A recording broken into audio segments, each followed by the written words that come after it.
Hello Pokemon fans, this is ProPokeBowl back today to bring you the epic conclusion to the ProPokeBowl Season 3.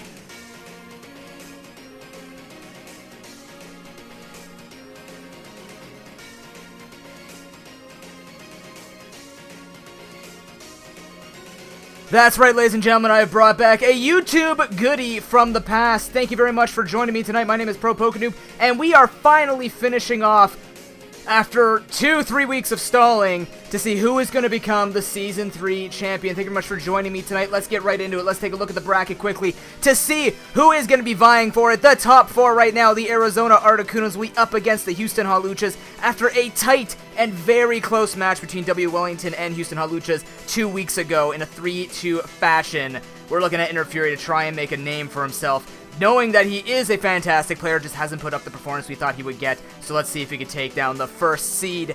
On the other end of the bracket, the LA Legends and the New York Nidoran Males are looking to make a good show out of it. After we saw the New York Nidoran Males have a little bit of trouble during the regular season, let's see if they've had enough time and a little bit of cheese strats, considering he did not have to battle during the quarterfinals and an unfortunate not show up.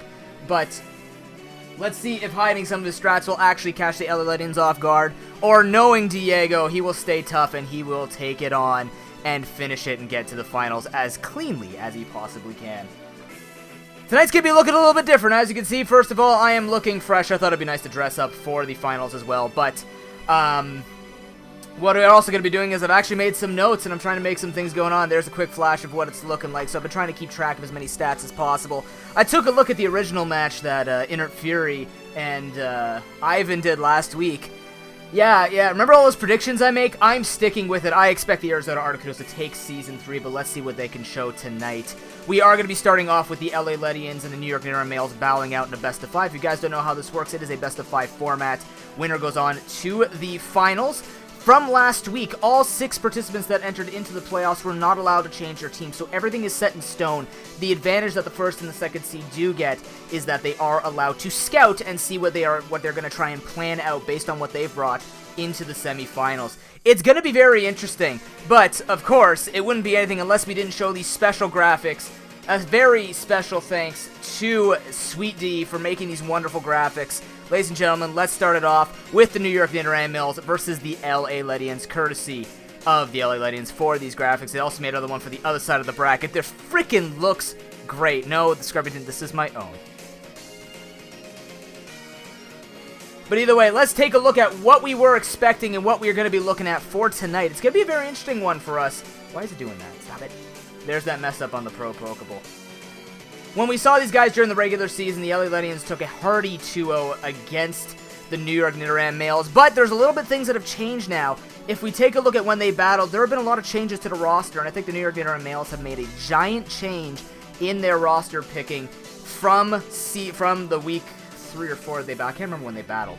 But he has a lot of a different thing that he's working with now. He's got the Serena, which I think is a wonderful pickup for the playoffs. He's also put use to pretty much every Pokemon except that Vileplume, which he traded away almost instantly in week 3. So I'm very curious to see what Mitchie's bringing out. I do expect a lot of standard stuff coming out from Sweet D, knowing that he's going to try and take...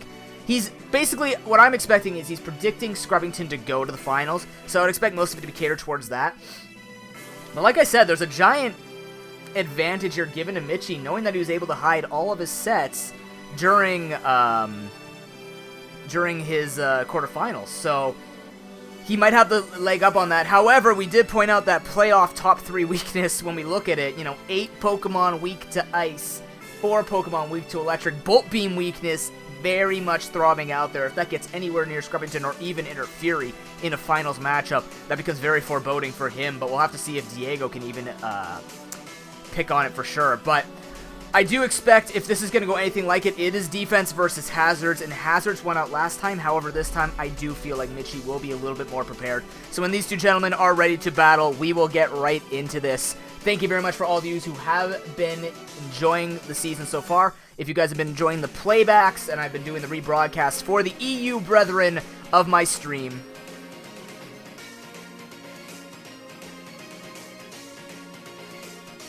you want it for this year? Oh, I didn't know that, man. I apologize. I didn't know it was supposed to be the starting soon screen. My apologies. I thought it was just an intro for you. There you go. out of respect of the author and artist himself.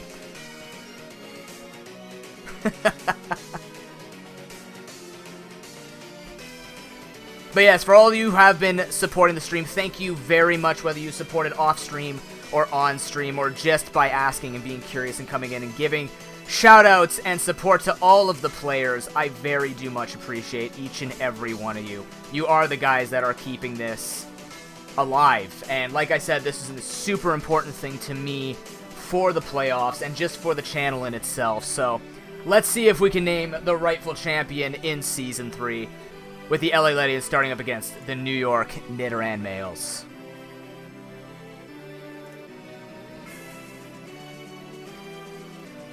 Thank you very much for the host, Alex Zancraft. The next signups for Season 4, I am predicting to be something in January of next year. Once Ultra Sun and Ultra Moon is announced and we have a little bit of an idea of the mechanics, as well as we get through Nuzember, which we'll talk about much later into November here. We'll start doing signups. We're not going to wait nearly as long for the tier changes. We're just going to see and make sure that Showdown implements the proper mechanics that are, because it looks like now, like, multiple Z moves and all these other crazy things, and move tutors, which is a huge thing that's been announced for Ultra Sun and Ultra Moon. So we got to make sure all that gets ironed out on Showdown, then we'll instantly start the signups.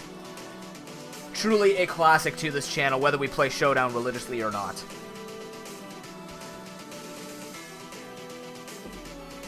Just to let you guys know, after the semifinals, when we go to the finals, there will be a small break in between there to try and grab me some food as well as to rest my voice. So there will be about a 10-minute break in that. But ladies and gentlemen. Where did my thing go? Wait. Oh, there it is. This is a screw up. We have a game to get into. Let's get it started.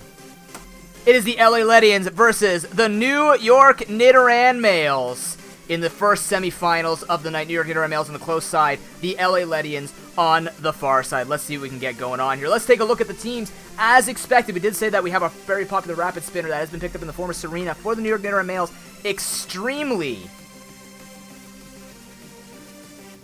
Extremely important to take on LA Legends. So let's see what they can actually manage tonight in this match. Also, if you guys haven't noticed, we now have scorekeepers. You guys voted on Gen 1 mechanics. I don't know why that is out of place. Let's just bump that up right there. Perfect.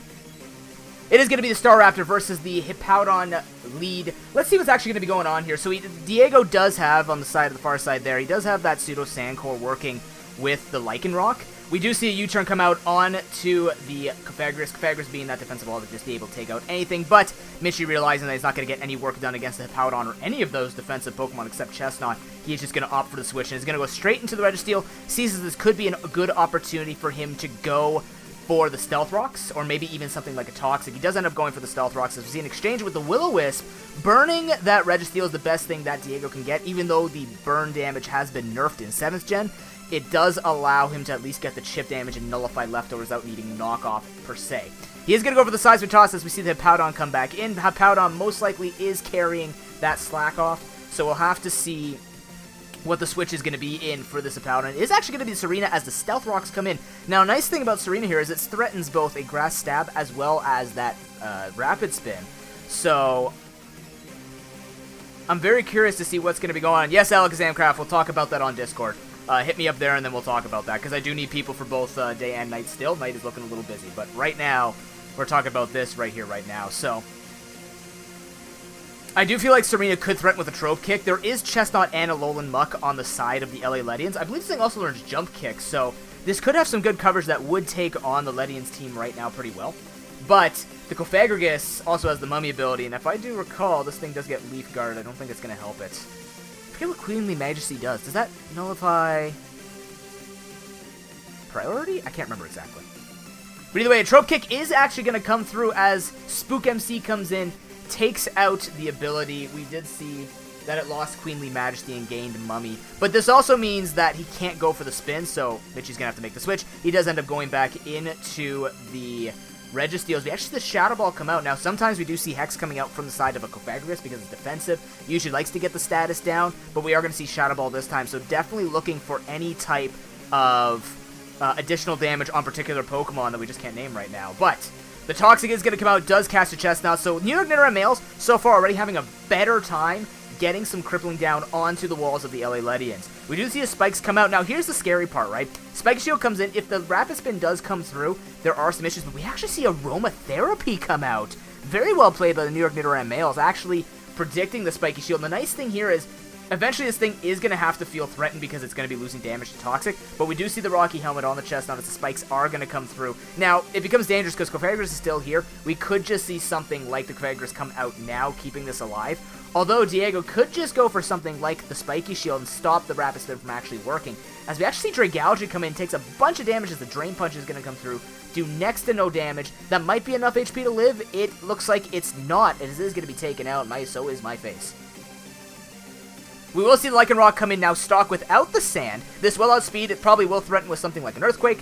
So now it is up to the Nidoran males to probably switch into their Alomomola. Might be the best thing that we're going to be looking at here for them. As a Stone Edge actually comes through, predicting that potentially.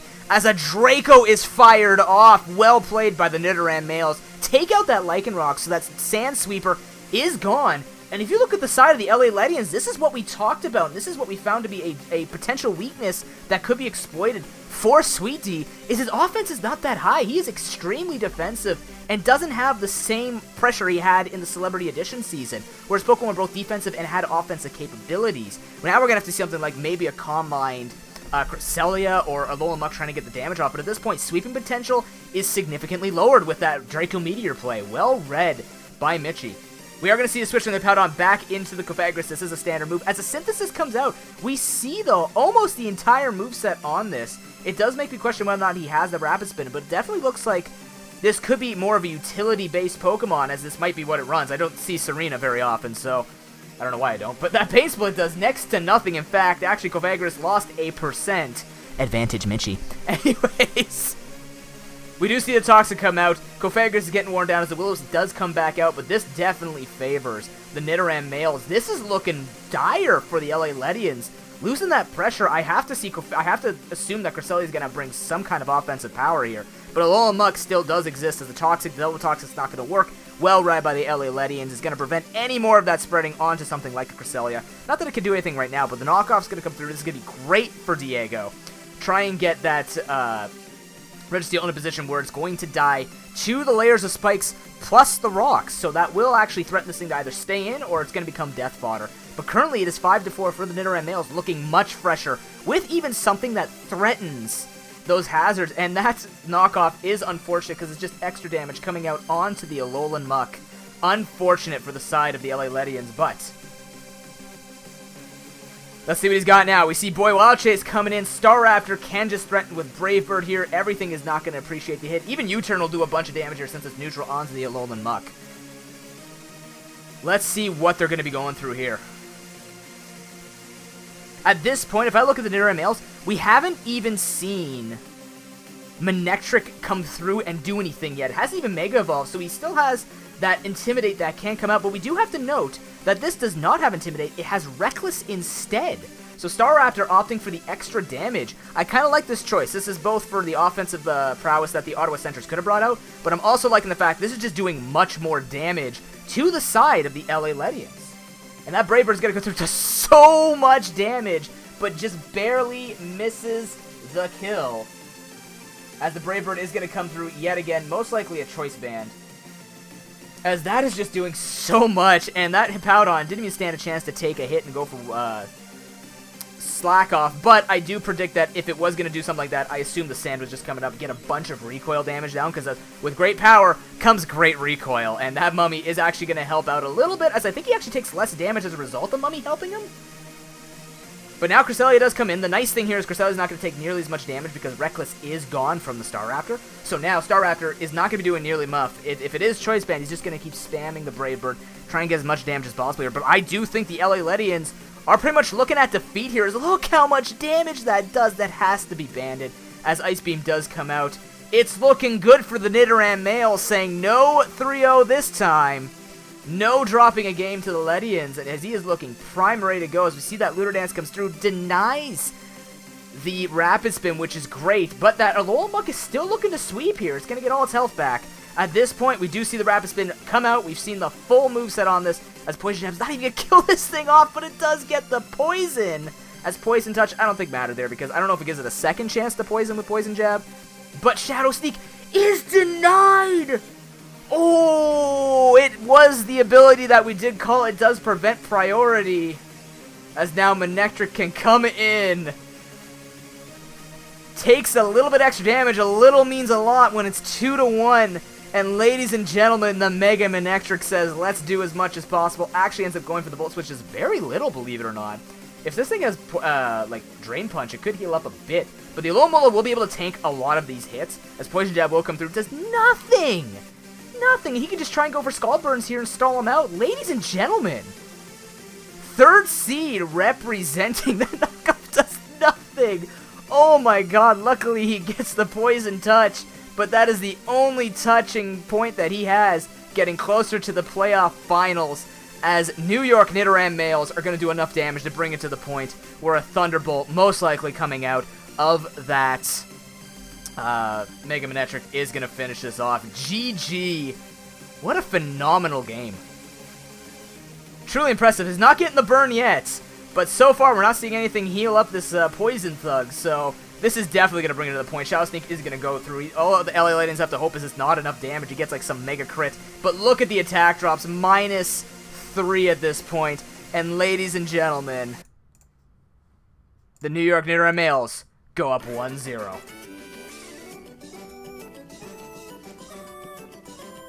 Oh no. It didn't break this time. Yay!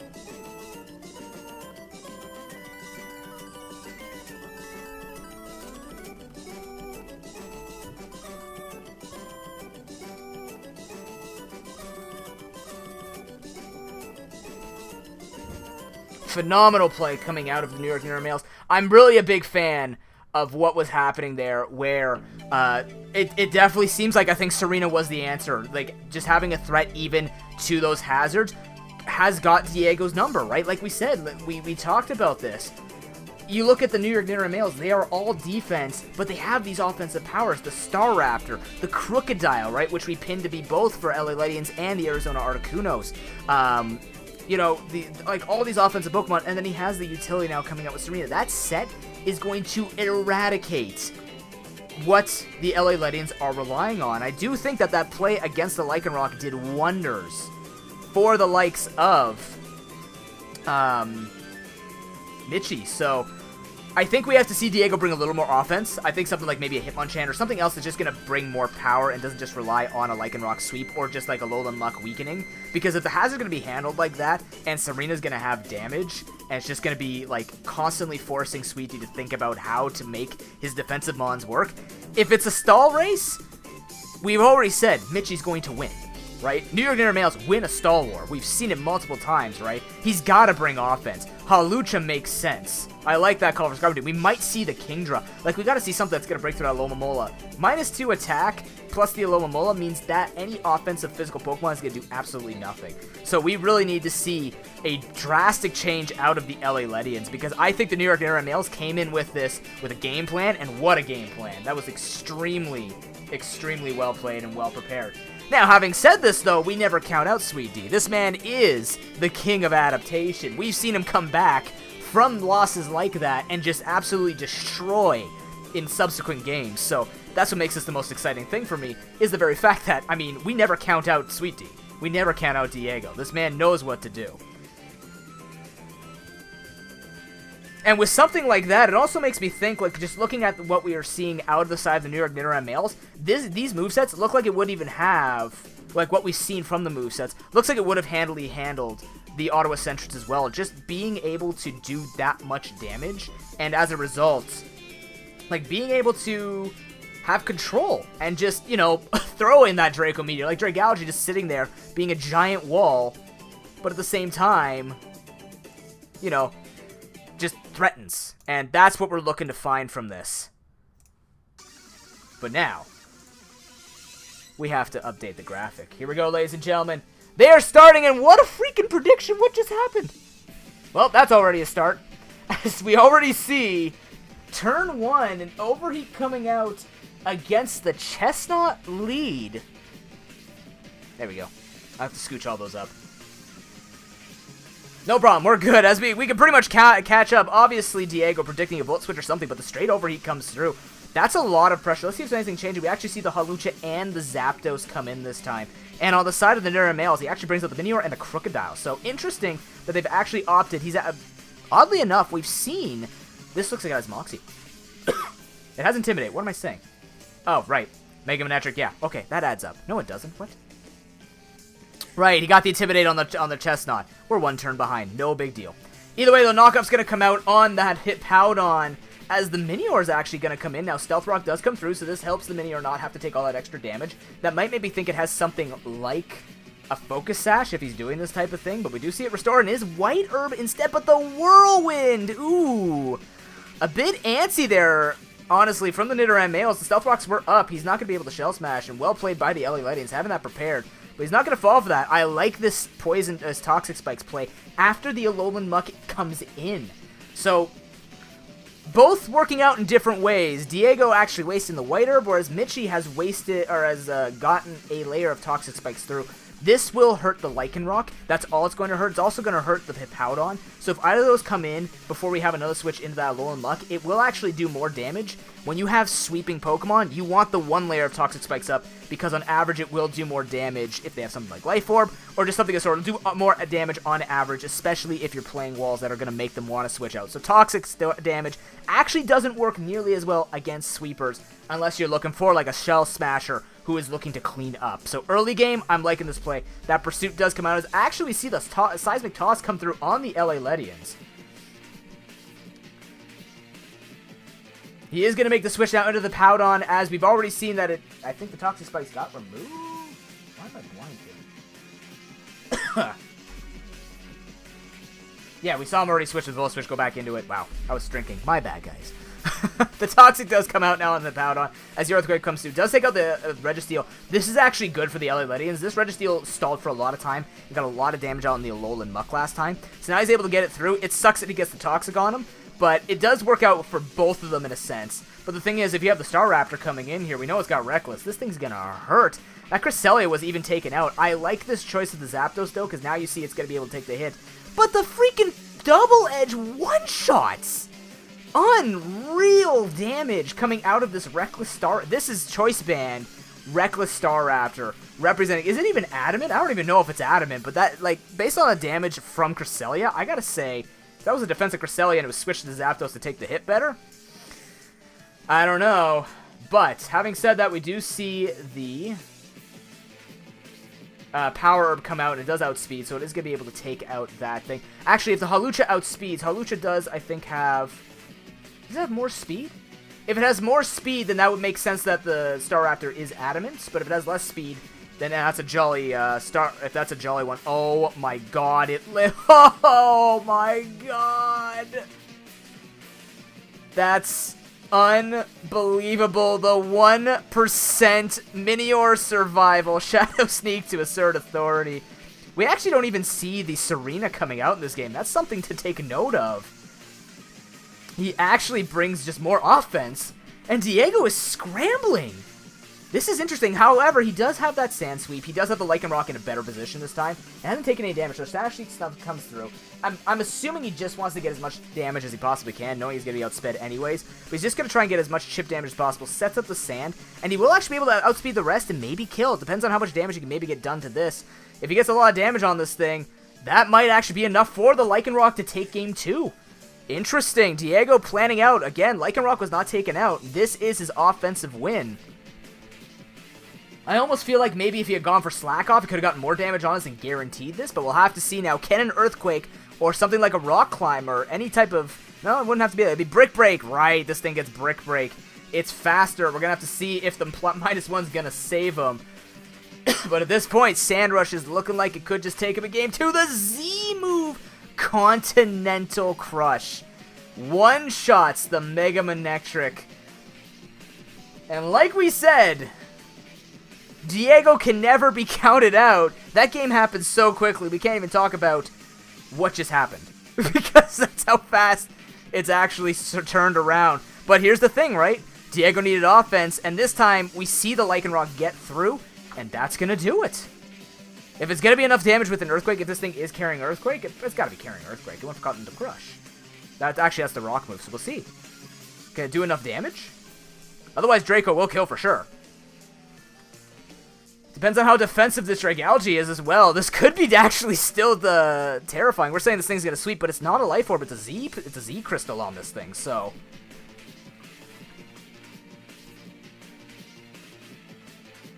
Let's see what he's got. Is he going to be able to finish off, or is Bitchy going to go up 2-0 in a series where we didn't even think he would stand a chance?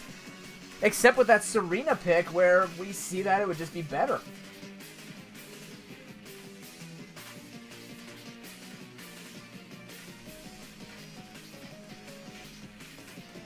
This is killing me. What is he calcing? The LA Ledians are taking their time here to calc something. The Stone Edge comes through. It's not even close. What? And in a surprising fashion, the New York Nidoran males take game 2. That is interesting. We don't see an Earthquake come out. What is he carrying then as his last move? We saw Stone Edge and Brick Break, and the Continental Crutch is the Rock. Is the Rock Z-Stone.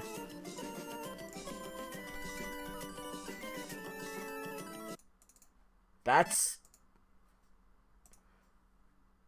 It doesn't learn EQ? Oh, is that why it sucks? Interesting. It doesn't learn EQ? Really?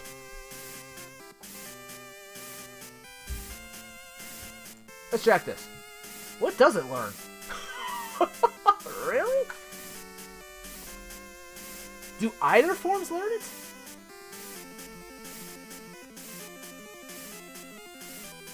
Wow, it doesn't actually learn that shit. Well, that's just crap. What does it learn? Like,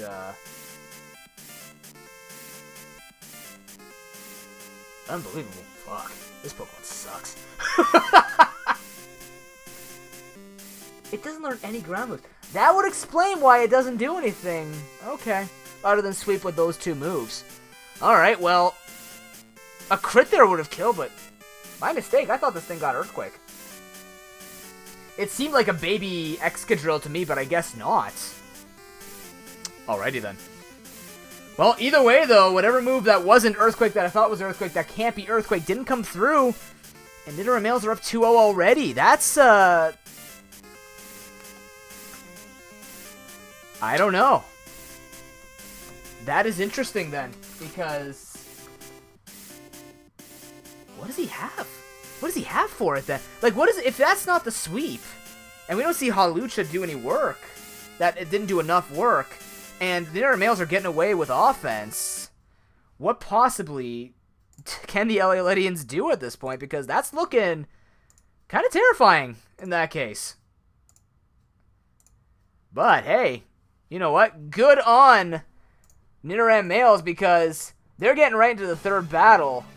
And I think appropriately we have to say Nidoran males are so far up 2-0.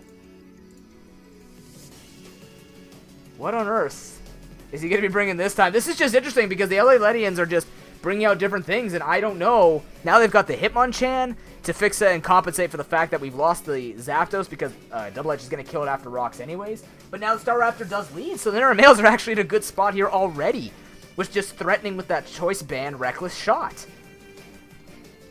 And now that Noob knows a little bit better about this Lycanroc, maybe he won't actually know, but the Brave Bird comes through. That's going to be a lot of damage, actually, on the Staraptor. So I actually like this Mach Punch play. Recognizes that Hitmonchan's not going to do much more, but the fact he's gotten this much damage out, which means Recoil is just going to kill it off. But we also know that this Hawlucha is going to outspeed, which is an Adamant...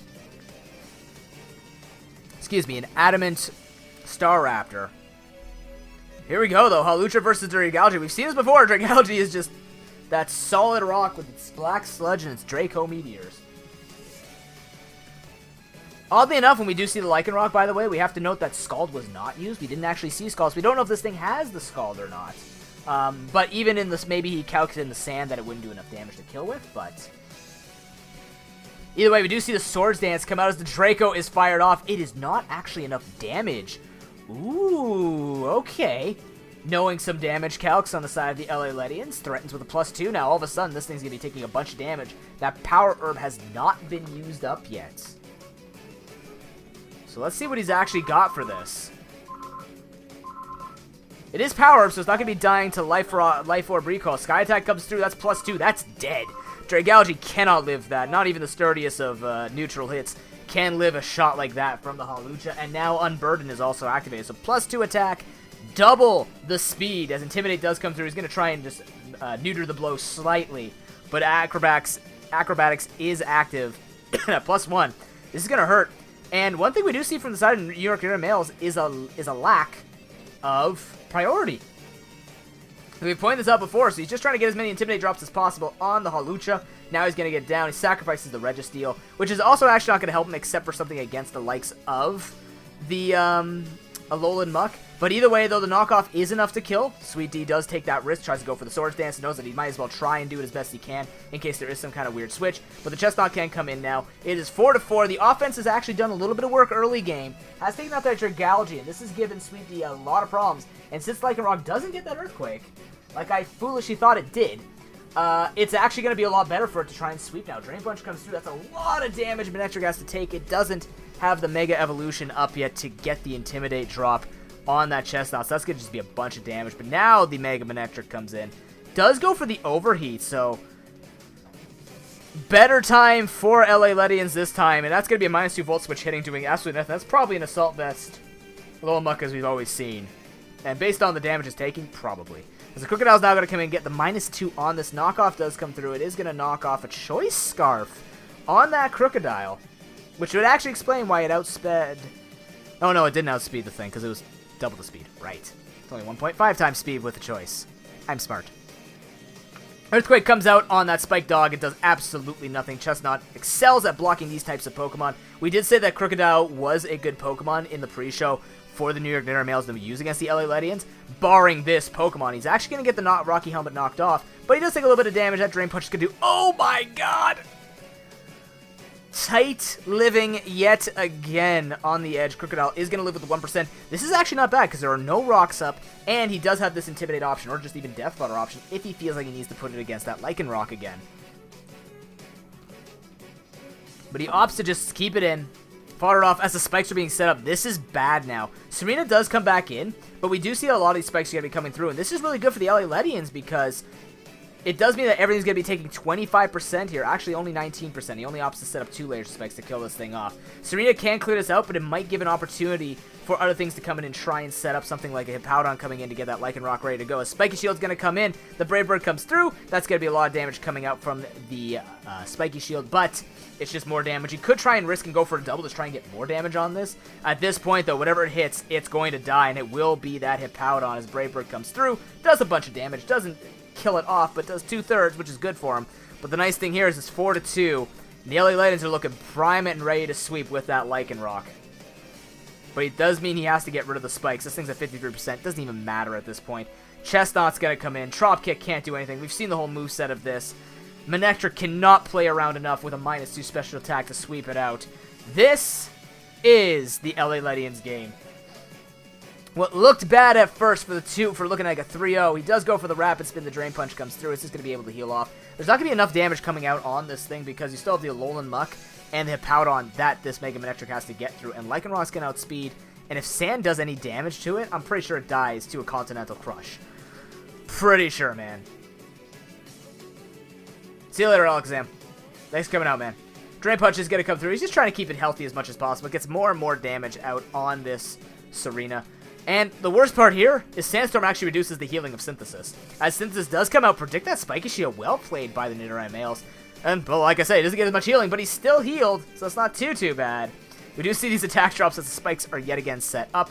This is probably a ploy for the LA Ledians to try and get the Lycanroc in, but we do see another attack drop. -6 attack drop.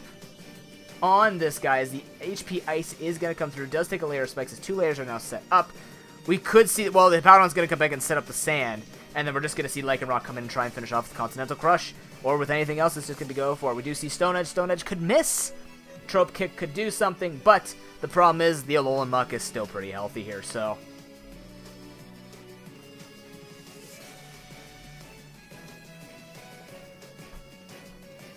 The LA Legends would have to do something really ridiculous here to not take game number 3. That just means it's a more exciting matchup here between these two because it looks good. New York Nitter Males had a good read on what the LA Legends want to accomplish. But the LA Legends finally, after 2 games into game number 3, is showing that adaptation that I was talking about is the advantage of Sweet Tea. Now, because Serena's in here, Hippowdon can maybe just go for a... It's probably going to go for the Whirlwind, as the Trope Kick does come out. Gets a crit, nice crit, but the Whirlwind is going to bring it down. Actually, crit's kind of nice here if he tries to go for something like that HP Ice. I don't know how much it's actually going to do. It won't kill from that range, though, I don't think.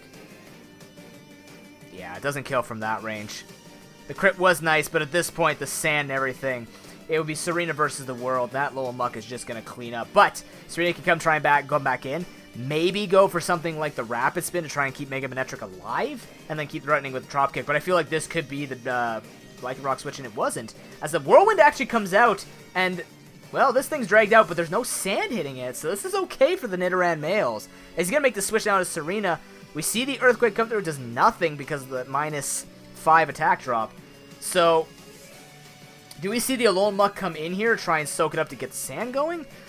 I don't know, but right now we do see that Whirlwind coming in again. He is kind of forcing... Oh, that was -5. That's -6. There it is. We see Serena coming back in. I guess now is the time to switch to the Alolan Muck so he can get the sand going again. He is going to threaten with Poison Jab, and then all he has to do is bring in Hippowdon, and he has the Lycanroc to sweep from here. That's all he's got to do. That's it. Drop Kick comes through, lowers the attack.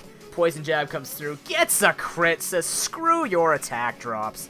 As it's Manectric against the world, and it's not going to be enough, ladies and gentlemen. Lives the Shadow Sneak, gets the Poison Touch to boot, and if that doesn't scream Assault Vest, I don't know what does. GG, the LA Legends take game number 3. And we have a series.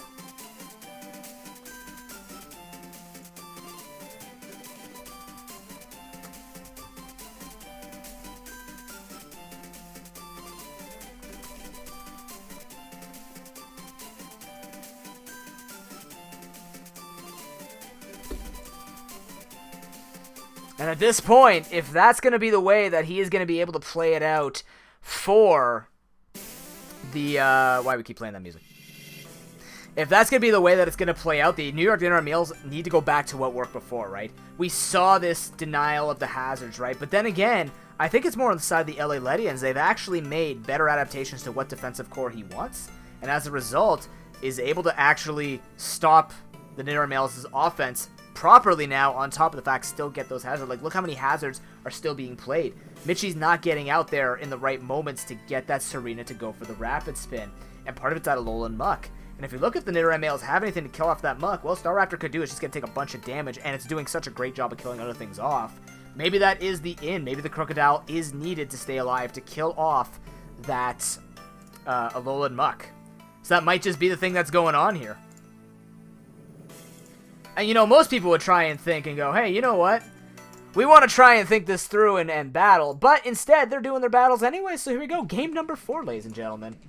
Between the LA Legends and New York Nidoran males. Let's just flip that around because that is not the way it's going right now. As it is 2-1 for the Nidoran males still. But the LA Legends starting to make their comeback. Let's see that Murkrow is coming in this time. Constant switch-ups, and we actually see the Serena switched out for that Mandibuzz. That might signify Defog. Defog looking to be a little bit better. The Taunt is going to come through, as you might see nothing up. It is going to be the Stealth Rock that does come through. Thought you might see something like the size of Tosh just come in and predict it. Murkrow does have Roost, it does have Prankster, so it's going to be doing quite well. Unfortunately, you can no longer Prankster... Is it Ghost types or Dark types? I can't remember. Can't use Prankster on a particular type. I can't remember which one, or maybe both. Which partially weakened it. I think it's Dark types. But either way, that's not going to matter here. Actually, it does matter here, because that would mean if the Dark types can't be taunted, you can't actually stop it from using Defog. But either way, oh my god, there's a multi-stream on. What's going on here? Either way, we do see the Tailwind actually come out from the side of that Mandibuzz against the Hippowdon. So interesting, he actually has some utility there to try and speed up his Pokemon and try and get a little bit faster here, but Stealth Rock's going to come through. If these hazards start stacking up again, I do fear New York males might fall through the same thing. We do see the Defog. Ooh, I don't know about that. That was weird. I do like the Whirlwind play, but I think the New York males going for that Defog definitely got the better end, because now he was hoping you get Whirlwind into an offensive Pokemon to abuse that Tailwind. Registeel plus, like, the Registeel double speed, don't think so. Exchange of rocks, exchange of gentleman rocks right here, as the Toxic's going to be racking up on that Hippowdon. We see the LA Legend switch now into the Alolan Muck.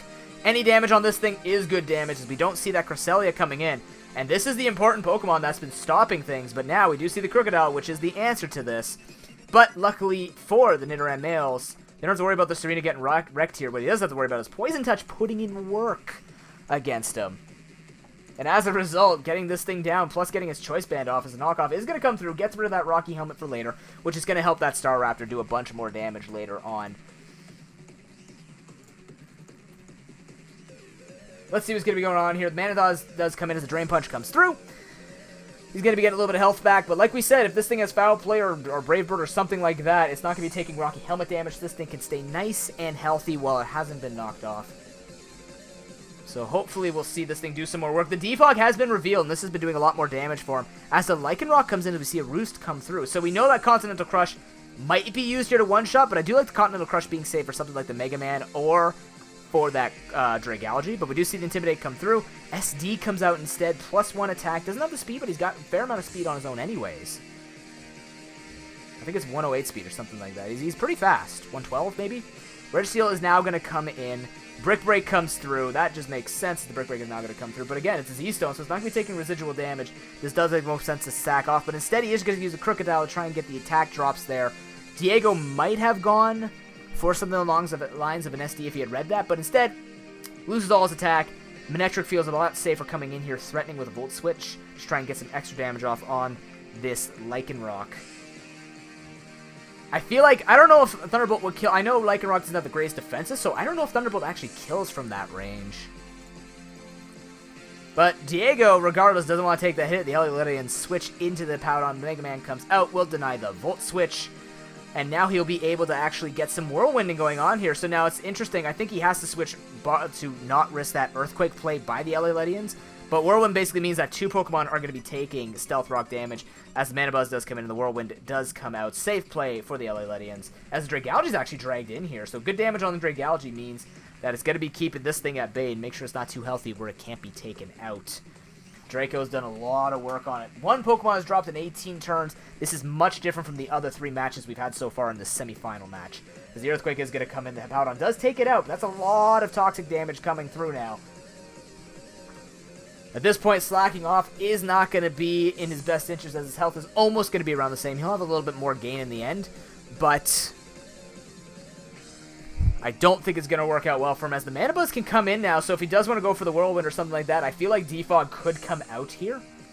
As the Lycanroc is going to come back in, takes a little bit of damage. His Tailwind comes out yet again, so the New York males are trying to put a speed limit on this, so even in the sand, now Pokemon that are faster than Lycanroc will speed, like the Mega Manectric. So I like this, actually. I like this little move that he's put on this Mandibuzz, as we see that Stone Edge do a lot of damage to that Dragalge. Nice thing here is he saved Continental Crush, so he could use it on something to one-shot, as the Draco's going to come through and do nothing to that Alolan Muck. And since Crocodile's down, this is the best he's going to get to try and even threaten that Alolan Muck from staying alive. As Pursuit's going to come in, we try and see him not switch. Instead, he just ends up going for Toxic Spikes. He's going to try and rack up that damage on the Lycanroc. However, we'll have to see what's on that Murkrow. If I think that thing learns Defog itself, it could just defog it away and then go in with a Lycanroc sweep. Because at this point, Nidoran males are taking too much damage from these rocks. Aleutian's playing this very, very, very well. Thoroughly enjoying the adaptations. He made that Poison Jab, getting the poison as the Roost does come out. Not the worst thing for the Mandibuzz, not the best thing either, as that Defog is indeed going to be used right now as Knockoff comes through, gets rid of the leftovers. This Alolan Muck is putting in so much. This is the Staraptor of the Aleutians at this point. But this game, Staraptor has not done anything. He has not gotten any hits off. I wonder if he's trying to save, try and get chip damage down, just try and sweep as many Pokemon as possible. Mega Man cleans up the rest. We could see something like this just roosting off, trying to get that Tailwind out, but we do have to be careful because I was just going to say Lycanroc could just come in, but Tailwind comes through. Well played by the Nidoran males to use that at the right time, not letting that take him down. As foul play is going to take out the Lycanroc. The offense is halfway gone as the Hawlucha is left to finish the job that he was going to do, but that just takes him out. And what we thought would be kind of the tipping point for the LA Ledians is starting to show true. That's going to do a lot of damage, but now he's got to do without it. But I do feel like with this taunt, he is going to prevent this thing from doing it. No, but no, we were right. The Prankster is going to prevent Dark types from being affected by it. As we did mention that. But the Chestnut's now going to come in as the Roost does come through. This is why I like the Mandibuzz against the likes of Taunt, because it does actually get prevented by Prankster, which was also the thing we were worrying about with something along the lines of the Sableye as well. We did mention Prankster was nerfed, and this is done one of those ways, and we're starting to see it in full fruition. He can kind of stand in here and just go for Roost, go for Tailwind at his own time here. At the same time, though, LA Ledians could just hit him for super effective hits here, and it's slowly wearing down the Mandibuzz. So he's going to have to make the switch, try and make the best of at least one turn of Tailwind, which is not even going to be helping him. So this is just damage that Mega Man has to soak itself. That Staraptor's being kept super safe. At the same time, though, the LA Ledians are definitely not out of this. They still have the Powder and try and lay up those the hazards again. Try and get as much damage as possible down on that Staraptor, so Reckless will kill itself. That would be the best way to do it.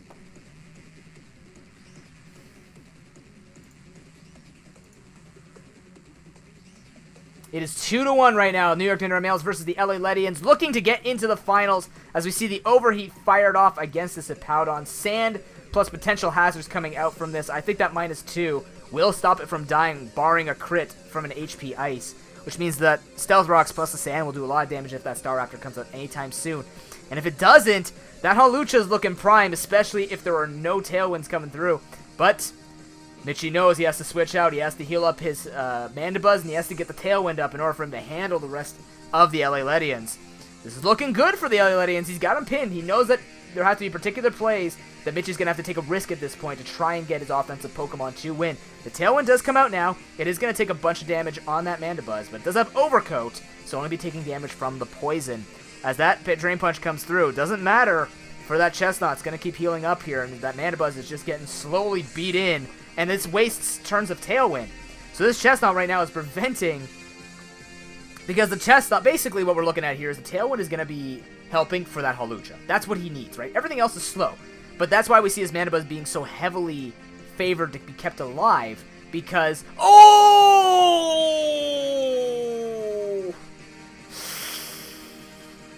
That 6.25% chance. Oh, that one hurts. The crit takes out the Mega Man. Yikes. Roost could come out now. Woodhammer comes through. Actually doesn't do nearly as much damage as you would expect, especially after the -1, but that one will sting. And if we haven't already seen enough hacks on New York Nidoran males, how about some of that very important hacks in the semifinal match where he's looking to try and get to the finals with this win? LA Ledian's saying, hold up, I'm not done yet. We are playing Pokemon after all. At this point, though, I mean, the LA Ledians can just do the same thing. Slack off, keep this thing healthy, make sure that Staraptor's going to take as much damage as possible from a Reckless recoil hit. Rocks come in now. I feel like this could be a switch to the Mandibuzz, knowing that he might want to try and go for the Defog. And it's actually the Chestnut coming in instead. The Foul Play does come through, gets a tiny bit of damage off, but it's not going to do anything here. Nidoran male staying confident and actually going for that... that foul play. So I like that play coming out of him, preventing that type of play from going through, because that's what even if I even thought of that play, that means it's a good play, because I don't usually think of those plays. But the Roost is going to come in now. The Drain Punch is going to be doing a bunch of damage. This Mandibuzz has been doing, I think, honestly, so much more work. The only problem is it doesn't threaten anything outside. If it resists foul play, it doesn't nearly do as much, but I do like the Defog coming in, because that Serena was getting nothing done, since the Nidoran males have not been successful in taking out that Alolan Muck in time. So I'm definitely liking this. Also stops that Murkrow, and I think we might see the LA Lighting switch that out. As much as it prevented the rocks coming out from that Registeel earlier, I do actually like the Hitmonchan. I think it was very good, and the amount of damage that it did to that Staraptor with Mach Punch, I think I actually kind of favor that a little more. Just that little bits of damage coming through. But at this point, though, Drain Punch is getting down to 7, so he's got to start going for it. There's only 4 roosts left on this. As we're just going to keep seeing the same play over and over again. This makes sense. Remember, ladies and gentlemen, this leads us into the finals between the winner of the Arizona Articunos and the Houston Hawluchas. Drain Punch is coming through. We're starting to get a little bit extra damage on him here. Mandibuzz getting low. He's going to go for the roost now, but I mean, based on the damage of Drain Punch, it's just a matter of, you know, a crit now taking him out from this range. Tailwind does come out as his final dying breath, as the Woodhammer's actually going to come through. Gets a little bit of recoil damage out. But this is it. He's got 3 turns of Staraptor going through, but there's too much health for the New York Nidoran males to even handle. He knows he has to attack into that spiky shield. He's already taken damage without taking a Pokemon down. And look at this damage that's going to be back on him. That is too much for him to take over. The LA Ledians bringing us through to a Game 5, revealing the Prankster Feather Dance. That's something for people to watch in the future, for sure. But that is going to be a series tie to game number 5. This has delivered much more than I thought it would. I thought this would be LA Ledians cleanly taking it through. That's Serena not putting in enough work, but I am certainly wrong. But I'm not wrong about the adaptation that the Ledians have put in. GG.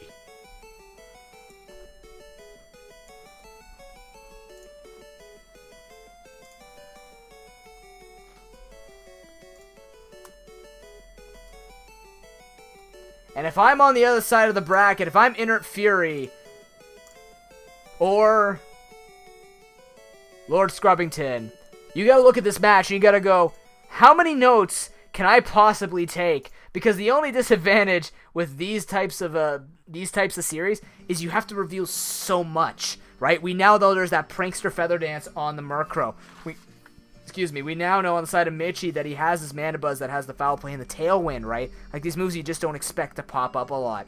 It's come down to that, right? Now, at this point, who do I give this to? Well, if we're going to be looking at it, the scary thing here is I don't know if I can actually favor the New York Nidoran males anymore, because I think the adaptation has come in, and I don't know whether or not if he goes back to standard. I do like the Mandibuzz. I also like the Hitmonchan over that Murkrow, but that Murkrow, now that I know it has Prankster Feather Dance, is looking okay to stop that. So does he opt away from the Staraptor that's been doing him so much work? That Alolan Muck, I think, has been MVP, though. It's just been putting, I could just tell that if it's stopping Serena, it means that he can't put that New York Nidoran males can't put his own hazard pressure down, that his walls are not nearly as solid, but also dropping the Alomomola wasn't helping him much. With that Zapdos being gone, we might see the Alomomola come back. I'm not too sure exactly how they want to play this, but it now comes down to this because they have to. And it's super exciting to see what they're going to be doing, because I don't know. It's going to be very, very, very interesting. But we'll have to wait, because game number 5 is going to be on the way. That match was the longest one, and definitely showed the basically the development of this, right? Mitchie, and this is usually the case when we see Mitchie battle in best ofs, right? We see him get that jump, and then after that, you know, if it's someone as good as adapting as Diego is, it becomes difficult for him to handle. But it all comes down to this, ladies and gentlemen. It is 2-2. It is game number 5. Both of them are looking to get into the finals. Let's get this going. Let's take a look at the teams, the Palossand and the Roserade. We're still mixing it up, and this is game number 5. The Hitmonchan actually does come back in over this, so I like this. I think the damage on the Staraptor makes it less viable than the Feather Dance was going to do from the Murkrow. And also, the Murkrow can't touch that Mandibuzz. So I'm liking both sides. I'm heavily favoring the LA Ledians at this point with that change into the Hitmonchan. But let's see what this Palossand can do. Palossand can kind of poop on that Hitmonchan. And now he also has his own Pokemon that's actually going to stop Lycanroc quite a bit. So let's see what's going to be coming down to. It is Staraptor versus the Hippowdon. We've seen this before. Let's see if there's going to be any adaptations here. We haven't seen a U-turn come out lately from this Staraptor, mostly just giving its face and just shoving it into as many of the LA Legends as possible. I feel like this is too early. I think they still play standard, but hey, we've always talked about this. We talked about this in the pre-show. There are always mind games that go on, especially in a long series like this, where it's Game 5. You were up 2-0, now it's 2-2. Adaptations that come through and have been favoring one team specifically. There it is, the Chestnut already gone. That is enormous for that Mandibuzz to thrive, but look at the damage that Staraptor had to deal to itself in order for it to do anything. As Lycanroc is saying, we're basically just going to try and do as much damage as possible. Swords Dance is going to come in, but here's the Palossand. I feel like this Palossand actually resists everything, but the Crunch comes through, but it's a Cobra Berry, and it's going to go for Destiny. Oh my god, very interesting. So Destiny Bond has been nerfed. You can't keep spamming Destiny Bond, so it fails kind of like Protect. It only has a 50% chance if he spams it. But this means that if Lycanroc goes for the kill, which it would be able to do since Cobra Berry brought it down to half, that will be enough damage. 72% that it'll be able to do with that Crunch. And that is the final move to reveal on Lycanroc. Sweet D's got to make a switch. I feel like this could even be a free switch for the New York Nidoran males, but, you know, this is a Pokemon that you haven't been playing around with in 5 games. This is coming out in Game 5, and Lycanroc has been the linchpin for Sweet D, so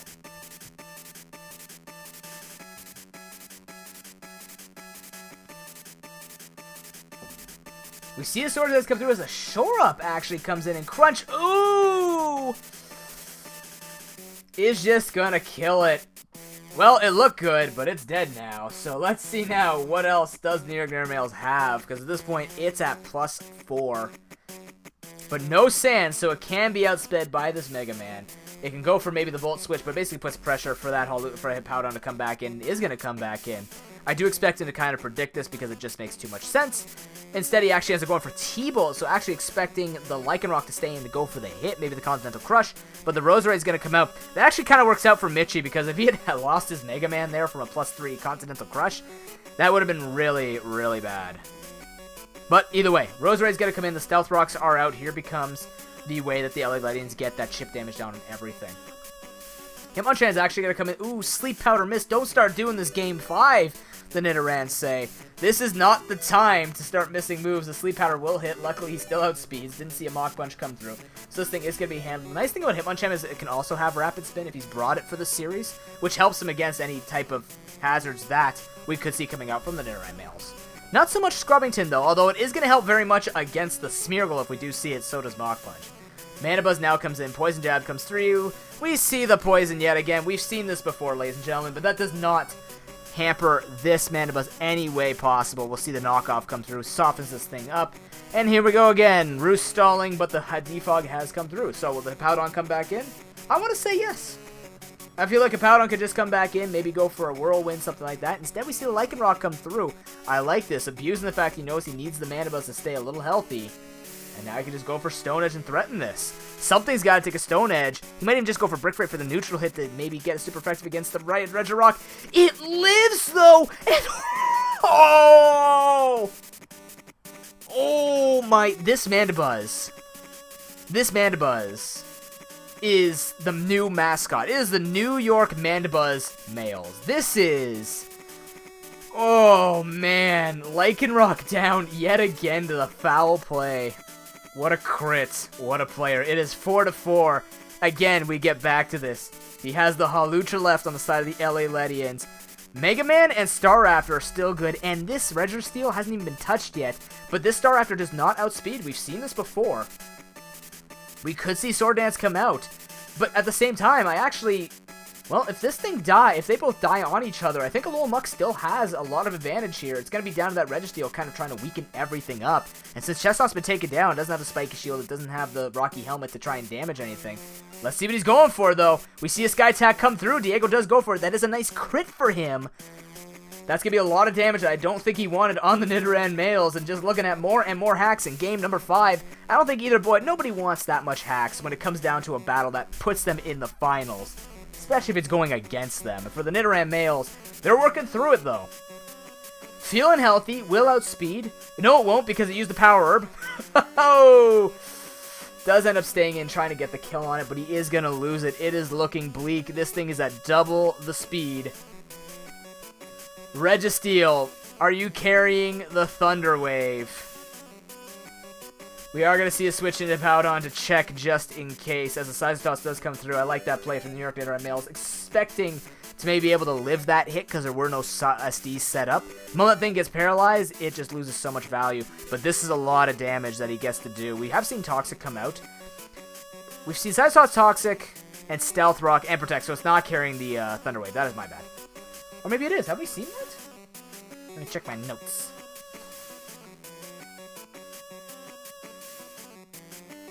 Yeah, we've seen his whole moveset, so... Unfortunately, the Braver's going to come through. He's going to lose this. He's going to lose this with the Slack Off. It's not enough damage. And what looked good was it ended up being an offensive play, like just putting the offensive Pokemon out there against the Nidoran males and just, you know, saying, well, you told me I was missing offense, noob. Let me just shove it in his face now. You shove it in my face? Let's shove it in your face. Leaf Storm's going to come through. The -2 is not good because the Alolan Muck is now feeling safe. That is a Life Orb Vegeta. And ladies and gentlemen, it's looking bleak. It looked fantastic, but it's looking like a reverse sweep for the LA Ledians. The knockoff comes through. The Pokemon is weakened. This was looking skeptical for the LA Ledians. But in a closer series than I expected, ladies and gentlemen, your first finalist coming through, the LA Ledians. GG. What a series.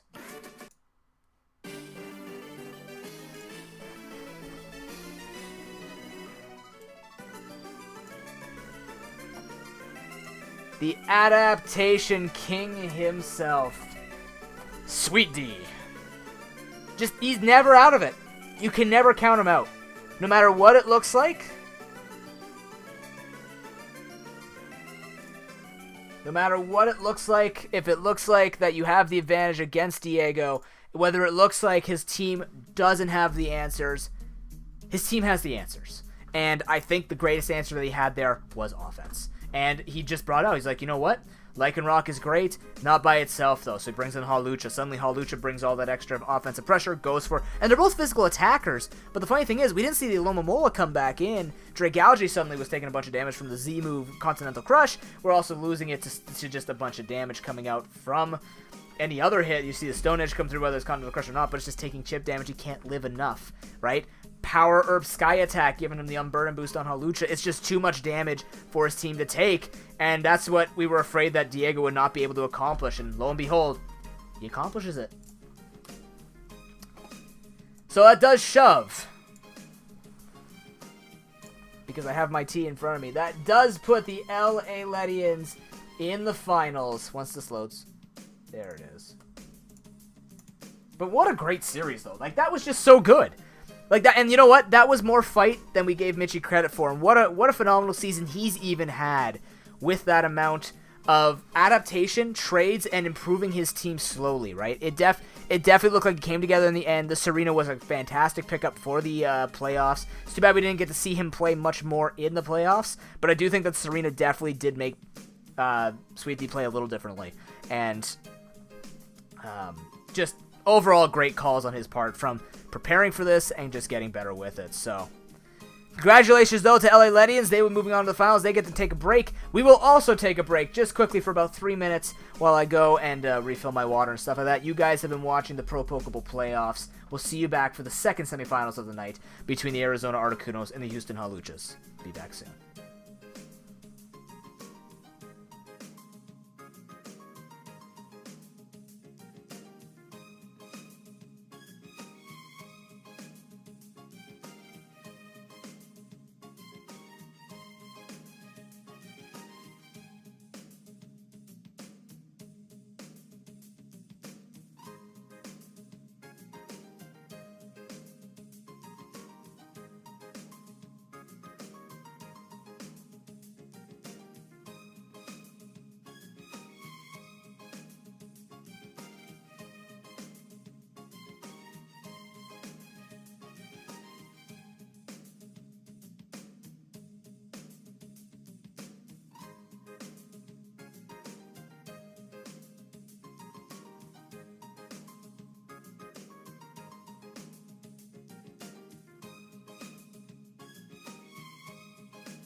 Ladies and gentlemen, we are back with the second semifinals of the Pro Pokeball Season 3 playoffs between the Arizona Articunos and the Houston Haluchas. When we took a look at these players last time, we actually never saw them play each other, so how can we even take a look at anything like that? But now we have the opportunity to take a look and see what's going to be going on.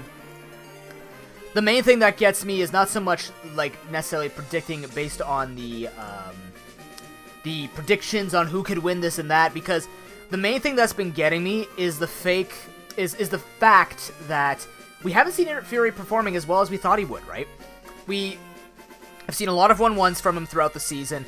We've seen a fair amount of brutal or like blatant mistakes that have cost him games. Not so much cost him like little bits of pressure, no, like actually literally cost him a win. And as a result, falling into that 5th seed spot.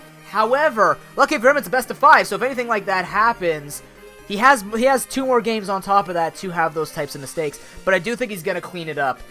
Ladies and gentlemen, it is... Where the hell is my graphic? There it is! The Houston Haluchas versus the Arizona Articunos, courtesy again of Sweet D.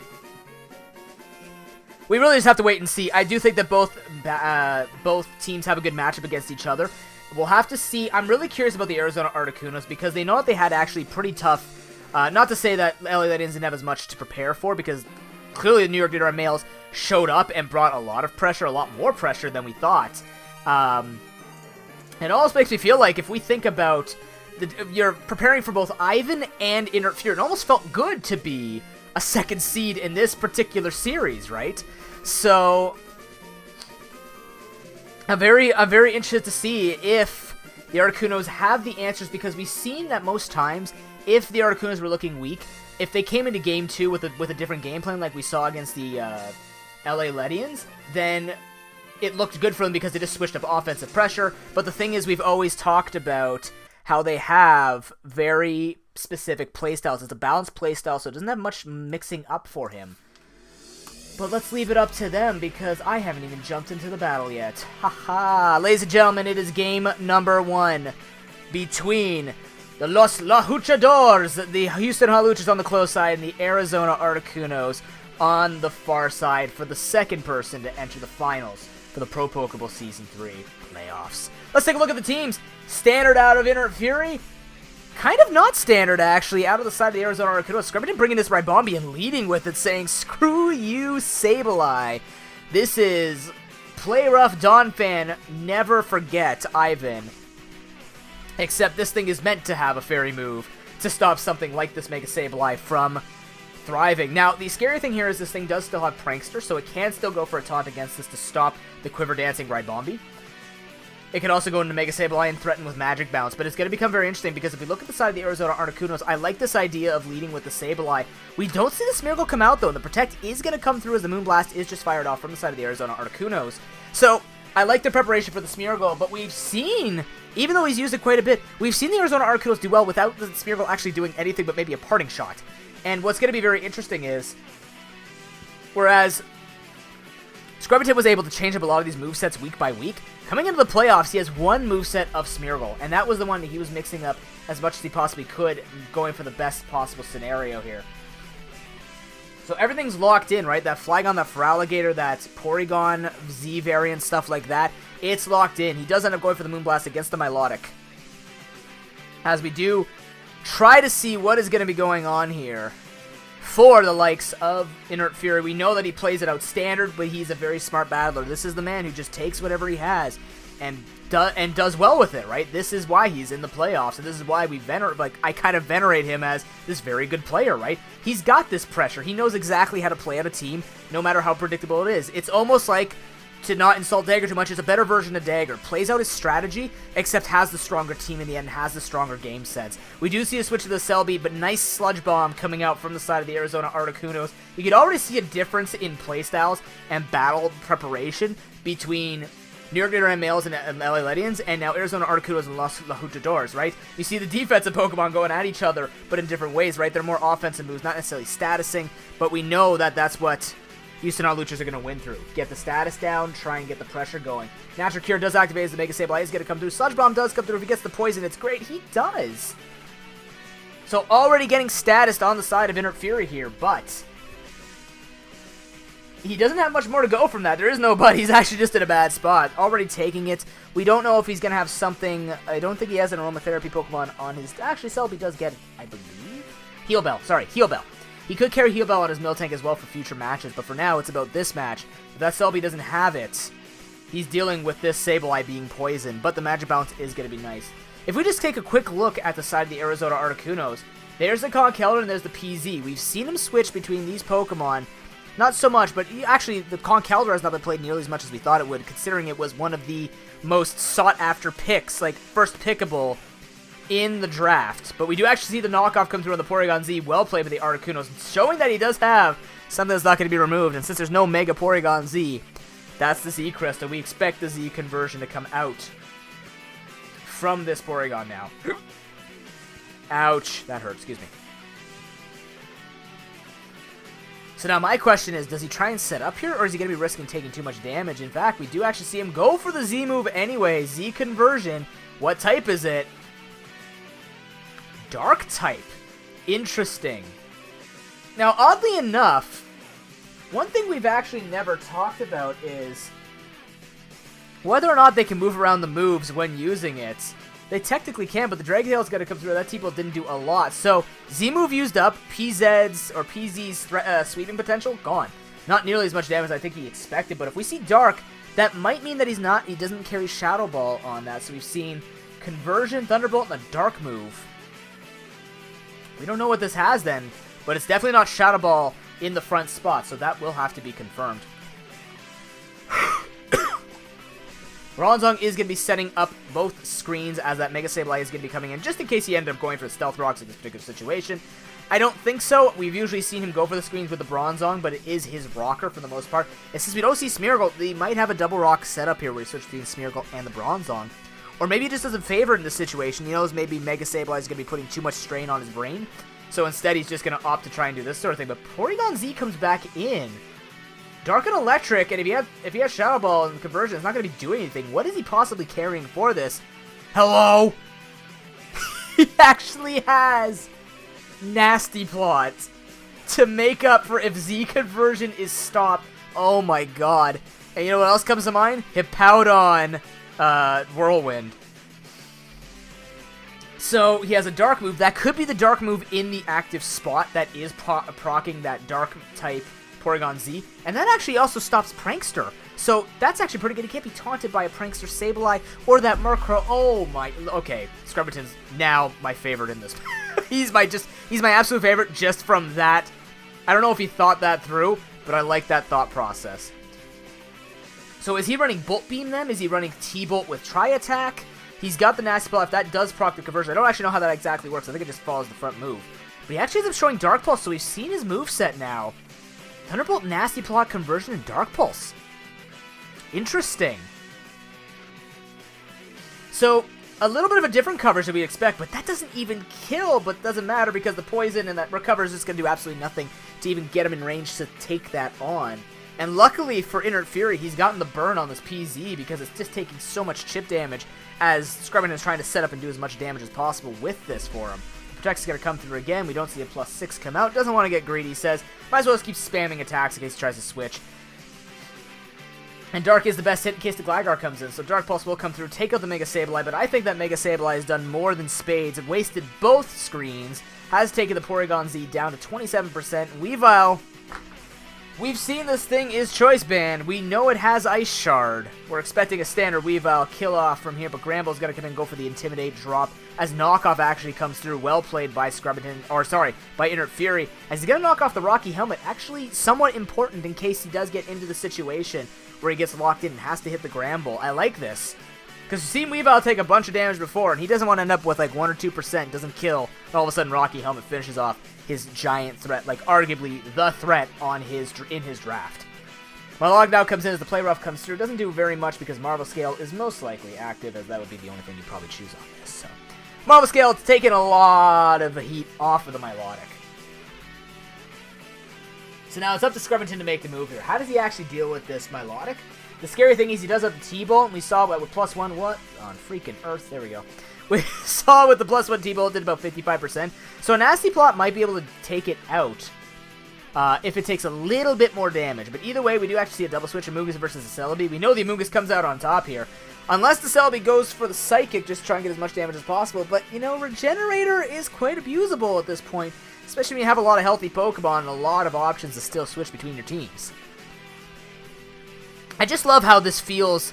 It almost feels cool with the strategies and, like, the different playstyles. You actually see very distinct playstyles. We saw a clash of defense, and then we see a clash of balance here on the other side. We do see that crit Psychic come through, which is going to be wonderful for the Houston Hotluchas. If he's going for it, he's going for as much damage as possible, trying to bring in a range so he can just go for the knockoff again with this Weavile. I do expect maybe the Gramble to come in just to get the Intimidate drop again, but he instead just leaves in Amoonguss, checks that it is Icicle Crash, so we now have officially seen the whole moveset on this Weavile. He didn't actually reveal Icicle Crash, but if you're not bringing Icicle Crash and you're bringing Ice Punch, you might be a fool, because Icicle Crash just is more worth the less accuracy because of the amount of damage it allows you to have. But Bronzong can now come in. I wonder if it's going to try and set up screens again. I don't think screens are actually going to help too much here, unless he's trying to set up a Reflect in case Gligar tries to do something. He does end up setting up the rocks, so that might signal that Smeargle doesn't have rocks, but it might also signal he has a double rock setup in case he gets the Smeargle going. Or maybe he just doesn't think Smeargle's going to get anything done in this particular situation. He could try and run something different. We could see him just running maybe extra hazards in case he wants to stack against the LA Ledians. It could be something like that. But the Conkeldurr, hey, making his appearance since it's been a long time. This could signal Ice Beam. Or sorry, Ice Beam. Jesus. Who the hell am I? ProPoke Scrub, apparently. Ice Punch. Because, you know, that makes sense. As Earthquake's going to try to do as much damage as possible. He's actually just checking to see maybe. But the Eviolite is knocked off. And I think that makes more sense because maybe Ice Punch with the Eviolite on? I don't know if it would live with the Guts boost. Unless he screwed up and didn't put Guts on this. I'm pretty sure he did. Roost will take away a little bit of weakness if he does end up going for Ice Punch, but we see him bulk up. Ooh. We have seen this before, so Scrubbington, I like this because it basically gives him a free attack boost. On top of now, he becomes even fatter on the physical side. And honestly, if he stays healthy with this and is able to Drain Punch something, he can take a hit from Weavile at this point because he can knock off the Flame Orb all he wants. He has to hope that he can try and heal up as much as possible here. +2 Drain Punch does so much damage. And with the burn damage nerf in Gen 7, he can actually heal off this Gligar. And the scary thing is, if he even goes for Roost, he's going to take extra damage because he doesn't have that resistance. So his best move here is just going for as much healing as possible. So Earthquake is the most viable option here. And Weavile with +2 defense. Icicle Crash is going to be close, but he's not going to be able to heal too much, so he might still be able to kill off there with the Choice Band. We'll have to see. After burn 30%, +2 defense, I think it could do it, but hey, he's still got the Rotom Heat. What am I saying? He's got the special side getting hit here. But he did his job. He did take him out. We do see him. Okay. Knock Punch is a thing. Rotom Heat is taken down. My Log looking to try and take as much damage as possible. But this is +2 hit, right? This is scary because if he does that, he's going to heal up a bunch. Oh, my sweet Jesus. Well, Mach Punch and Drain Punch and Knock Off and Bulk Up. That is your Conkeldurr. That is your Season 3 threat right there. Just checking the damage on Ice Punch. Or on Ice Shard. Sees how much he could do in the future. But for now, game number 1 goes to seed number 1. GG Arizona Articunos. Yikes.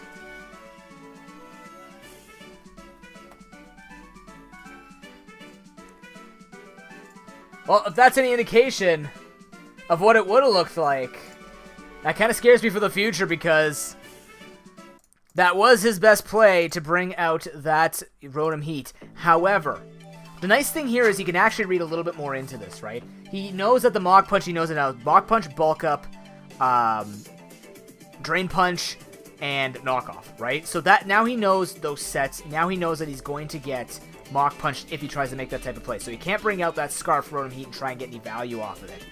So for the Houston Hotluchas, it now comes down to, is the Necrozma pretty good here if it can try and get in and go for that Side Shock? Unfortunately, he's carrying Side Shock, so he'll hit on the defensive side, but maybe he could try and use something like that to get in and do a little bit more with it. Because I don't know, actually, at this point. It's still not, like, undoable, I do feel like he is going to have to switch up a little bit here because I think that coverage there is actually more enough to take out the entirety of the Houston Hawluchas. And we saw with that nasty plot PZ, it covers his own ass from phasing. So this is looking good so far for the Arizona Articunos. This is what we predicted, this balanced gameplay. You can just come up with a team that kind of brings in these little changes here and there, and as a result, just gives him these tiny advantages that he can try and acquire, right? So let's see if he can do it again. But based on the changes that he makes, I do think the Houston Hawluchas have to bring a little bit more for that Conkeldurr. Although I do like the fact that he went for the Dragon Tail, and now he's definitely scouted, right? And I do think that Inert Fury is not just out because he sees this and goes, crap, I have nothing for this, right? He can't make changes, but he can switch Pokemon in, right? Luckily, he has Pokemon like Necrozma. Luckily, he has these other Pokemon that can maybe handle it. The Glalie even could be a threat. We saw Double Edge on that Mega Glalie. With Refrigerate, that could do a bunch of damage too, right?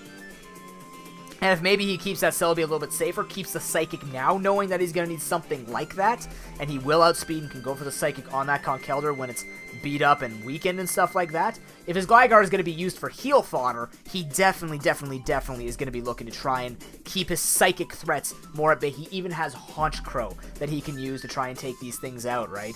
If the thing was carried, he did not reveal Sucker Punch, he revealed Tailwind last time we saw it, right? We only saw, let's see, what did it reveal here? We didn't even see Tailwind, actually. It revealed absolutely nothing, so I'm thinking of an older series, clearly.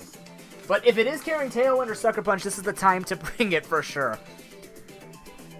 Let's see what the Houston Hawluchas can answer with this time, because it's only one game. We've said this before. There's nothing in there that just kind of cost him the game. We're not talking about Throw Fury here, inert throwing. This is nothing like that, right? This is just... he's got a lot of moves that are just making it tough for him. He can't keep up with that much wall breaking. Now it's up to him to bring the proper offensive Pokemon or bring a different strategy in, right? Not lead with that Sableye because he doesn't see the Smeargle, he sees the Bronzong, or he sees the Ribombee, right? Ribombee just being that anti-Sableye. So, which is like a positive Sableye, which it's not. But either way, ladies and gentlemen, we're into game number 2 between the Arizona Articunos and the Houston Hawluchas. Let's get right into it. Arizona Articunos are up 1-0. Let's see what play they can make this time. Any changes? I see the Necrozma and the Honchkrow. Double answers, double whammy. I like it. The Sableye versus Ribombee. Same old song and dance is game number 1. Still trying to lead that off in case there is any type of setup that he doesn't, that Interferer doesn't want to have to deal with. The more hazards that Houston Hawluchas and the screens that the Houston Hawluchas get to keep away, the better for them, right? Because they already have this problem of sweeping per se. We do have that, if I recall, was that a Totemize Necrozma? It was a Totemize Necrozma. We saw there was a Steelium Z hit. Question is, what was it? And we have no idea, so... either way, though, that Moonblast is going to get the special attack drop. Kind of nice for the Arizona Articunos, but not like the most important or dire thing. If you're going to go for Scald, you're looking for the burn. You're not looking for the damage, so... per se. Celebi is going to be the double switch. Actually, makes this triple switch, and that Moonblast does so much damage! What the hell is this Ribombee? Jeez. That's Specs? What the hell could that be, man? That's so much damage. Either way, though, triple switch and everything's taking a beating, so... let's see what Interference... he's gonna make the Quadra switch back into Milotic. That's gotta be... dude, that's so much damage to a Milotic. That's gotta be, like, Specs damage. That's insane. We don't see Life Orb, but that's just... Ribombee has decent special attack. But it's not going for Quiver Dance. It's not trying to set up. It's not even gonna be allowed to be Dragon-tailed here, so why isn't he quivering on a Milotic, right? It's kind of suspicious if it's Scarf, but that's like so... oh my god, the crit, what is this? People made fun of this Pokemon, too. I'm like, hello, this Pokemon is about to take the playoffs into the finals with the Arizona Articunos. Might not be a giant flying ice bird, but hey, it's a threat in the air. But the Honchkrow is now going to come in. This might be... actually, yeah, we didn't see it was Scarfed. We didn't see anything come out of this. So let's see what he's actually going to try and get done with this Honchkrow. Because that Moonblast is going to do a lot of damage, and Sucker Punch is going to do nothing. He just makes a switch in a Necrozma as... okay, that's Specs. Holy mother of God. Oh my god. What on earth is this game? Ooh. Wow. Now all we're missing is the Gligar to take a hit. That's gonna be it, man. What a strike. The Necrozma goes down. That was his answer. What? Alright, Selby's coming in. We saw 55% out of this Moonblast before. I am afraid that this might just be a straight Specs sweep. This has got to be Specs. That's too much damage. That's just way too much damage. I think the Haluchas are on tilt. This is nuts. Gligar is the last Pokemon to take a Moonblast. He's trying to waste Moonblasts. Oh my god. He knocks it off. What is it? It was the Choice Specs. Holy shit. That's insane. This thing is literally cleaning up the team with Moonblast. He hasn't done anything but click Moonblast. Honchkrow can't even... Can this even live without the Specs?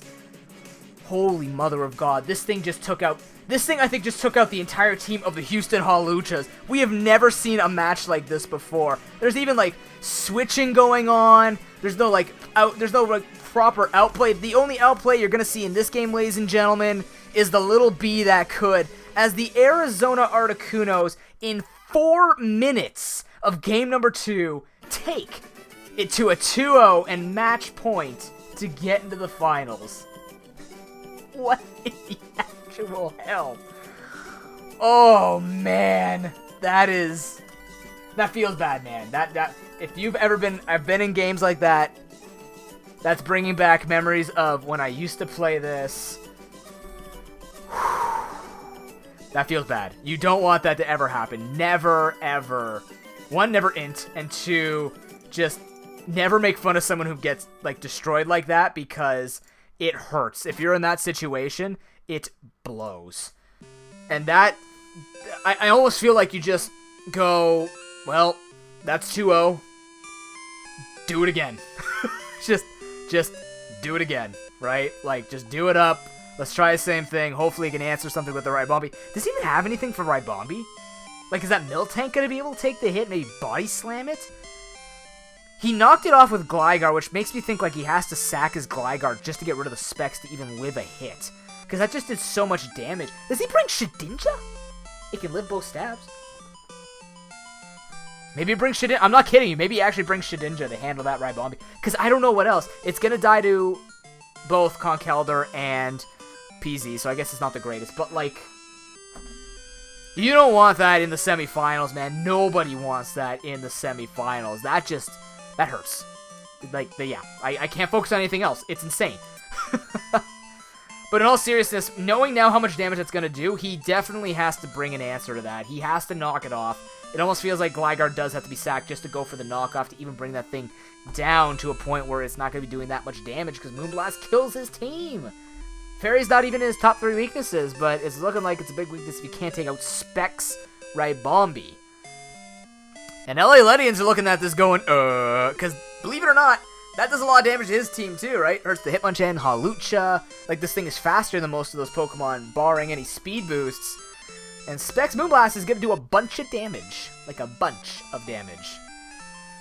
That's working out in his favor. He doesn't have to deal with a Registeel. He doesn't have to deal with Dragalge. He's dealing with the likes of, like, Zapdos, Chestnut. Alolan Muck doesn't even want to take it, even if it has Assault Vest. Oh, boy. That's a tough one. That's a tough one to move on from, but you pretend like it never happened, they get into game number 3. Simple as that. But he will have to come up with an answer. Otherwise, I do fear that Inner Fury could just tilt off the face of the earth from that particular game. Ouch. Ouch.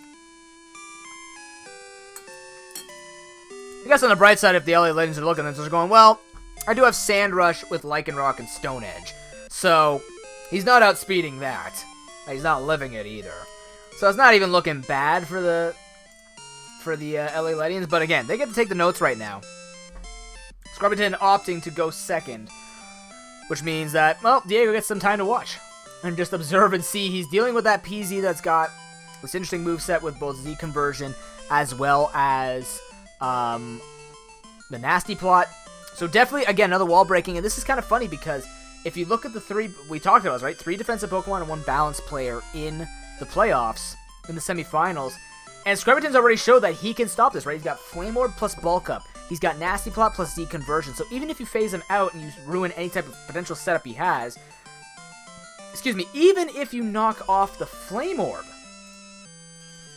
he still has Bulk Up, right? And for LA Ledians, you have Whirlwind on the Hippowdon. I'm pretty sure that's the only phasing we've seen thus far. He has the Spiky Shield with the Chestnut.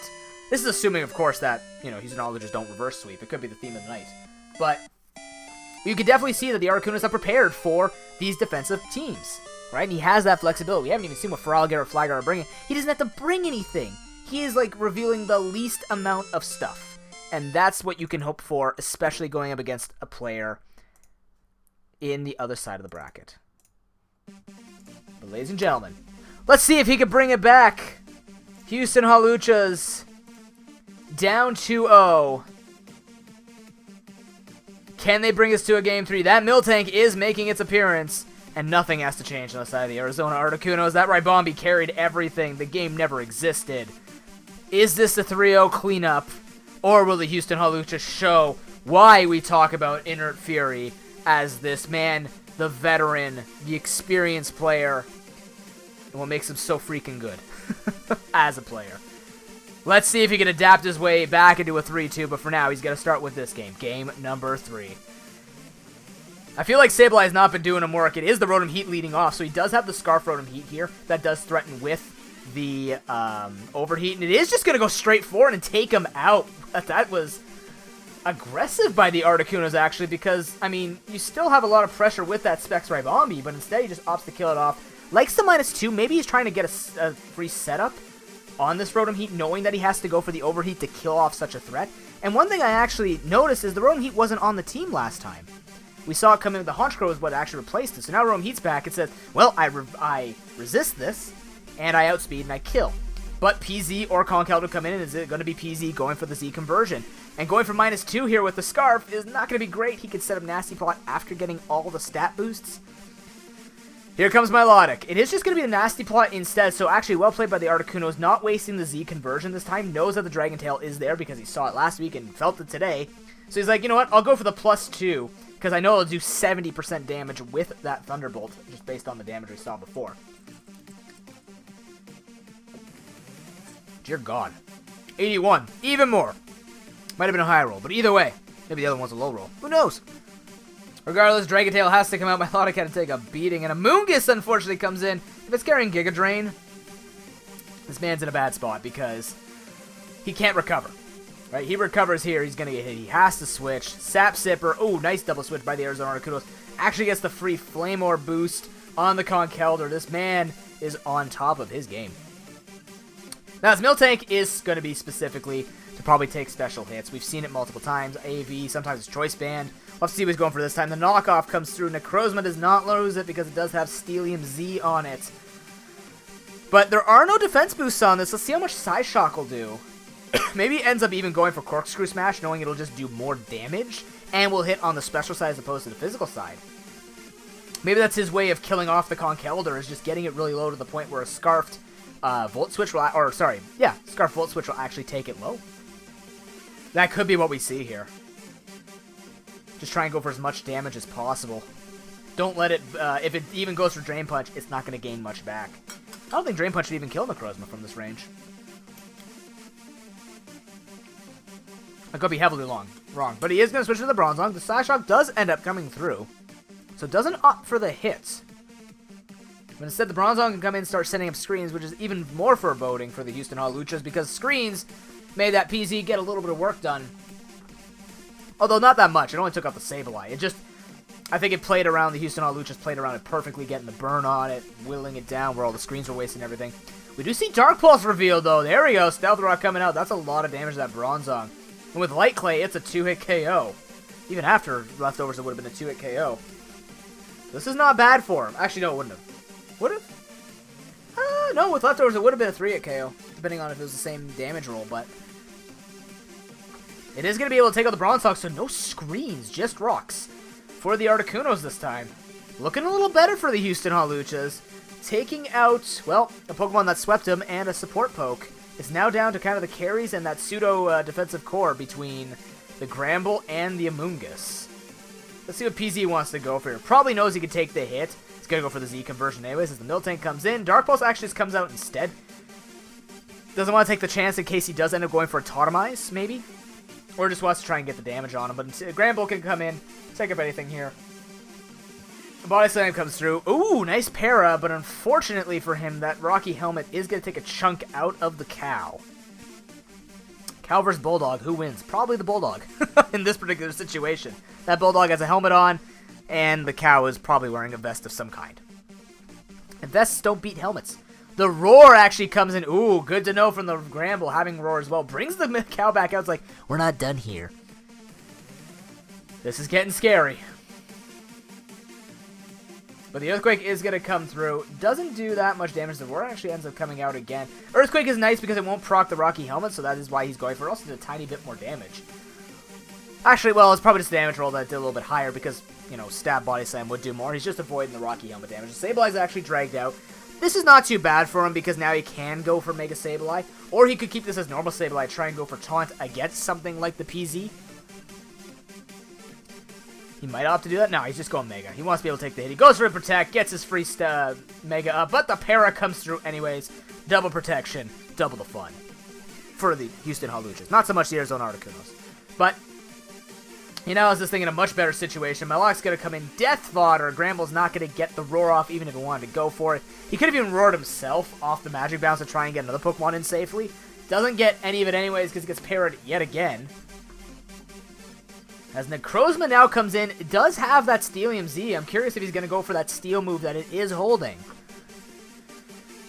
Let's see what he's going to go for here.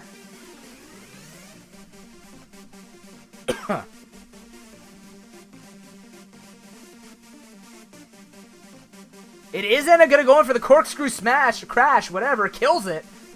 Takes it out, not revealing that move, he's just using it for the sake of killing off. He wants to make sure it's safe, but even if there was a switch, it's going to get killed. So I like that play. The Z move is going to ensure that he does take at least a Pokemon with it.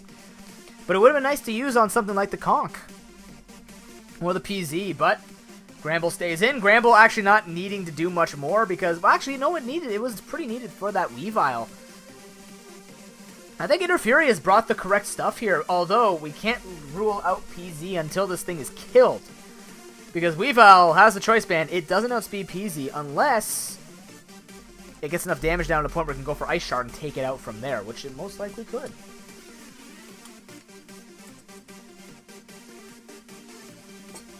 We see the Z conversion come out. Dark type abounds. Psyshock will not hurt, nor will Dark Pulse.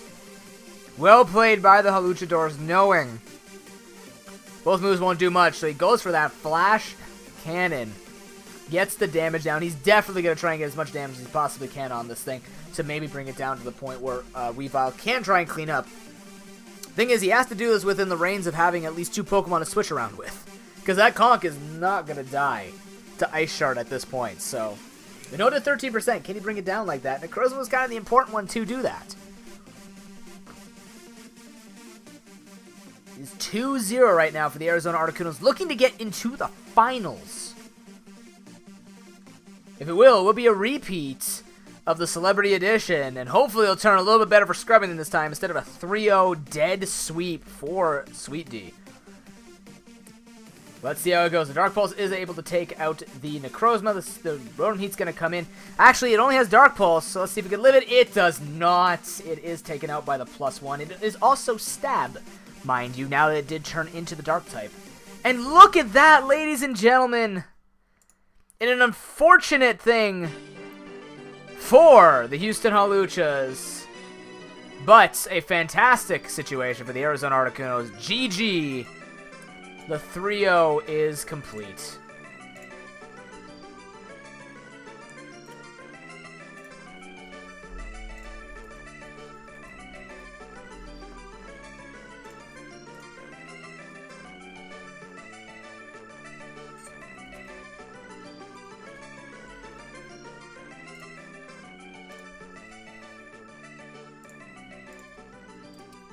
can't do much about that, unfortunately. We do have to remember, with all things considered, ladies and gentlemen, that this was a team that was not completely built by Inner Fury. This was not a draft that is the one that he wanted.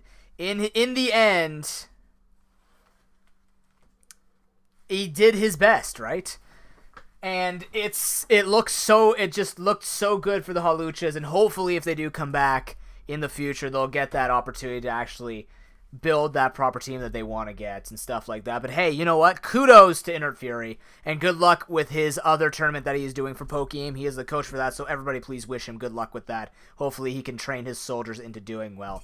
But ladies and gentlemen, with that series complete, we are on to the finals. The Arizona Articunos versus the LA Ledians. But first, I am going to give both players 10 minutes to prepare themselves and actually get going with that. And when we come back, we will see the epic conclusion to the Pro Pokeball Season 3 rematch of the Celebrity Edition. Will Sweet Dea take two season titles in a row, or will Scrubbington get his name up on the Pro Pokeball Championship board? Wait and see. We're dark! See you in 10.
Ladies and gentlemen, we are back with the ProPokeBowl Season 3 playoffs to finally decide between who is going to be taking home the Season 3 Championship Cup.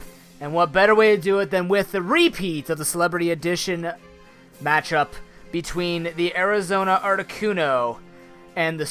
Wow, I messed it up! It was so close to being good. Why is that screwed up? Don't screw up. We did it. Fixed. Saved! Between the Arizona Articunos and the L.A. Ledians. As predicted, I figured both of these would get in. Their teams just seem to be the best of their styles and also just to be the strongest drafts, but also just two of our top players that have shown so much development over this series. It's been great. I mean, it's honestly been a pleasure to see, especially Arizona Articunos pick up a very similar team and actually make it work better for them this season. Whereas we see LA Ledians a little bit out of their comfort zone and still make it work for them, right? They still pick up the giant defensive portion to themselves. You know, a much different one. Firewater Grass Core is out the window. They have a much different way of playing this now. And we see that him using heavy defense with getting those couple of offensive Pokemon and seeing that adaptation in his semifinals series is just, it's incredible. I really, really thoroughly enjoyed that, and I can't wait to see these guys in the finals. It's going to be super exciting, but let's take a look at the matchups here to see what exactly is going to be going on, because,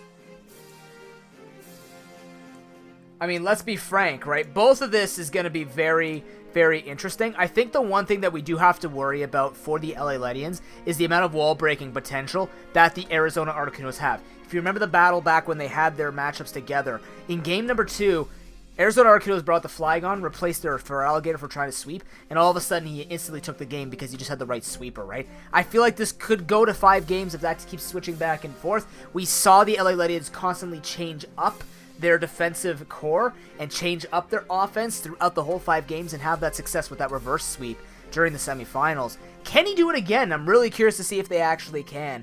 So let's let these two get into the matches and they can decide for us, as it's definitely going to be a spicy one. I am very, very much looking forward to seeing what these two can do with each other in this match.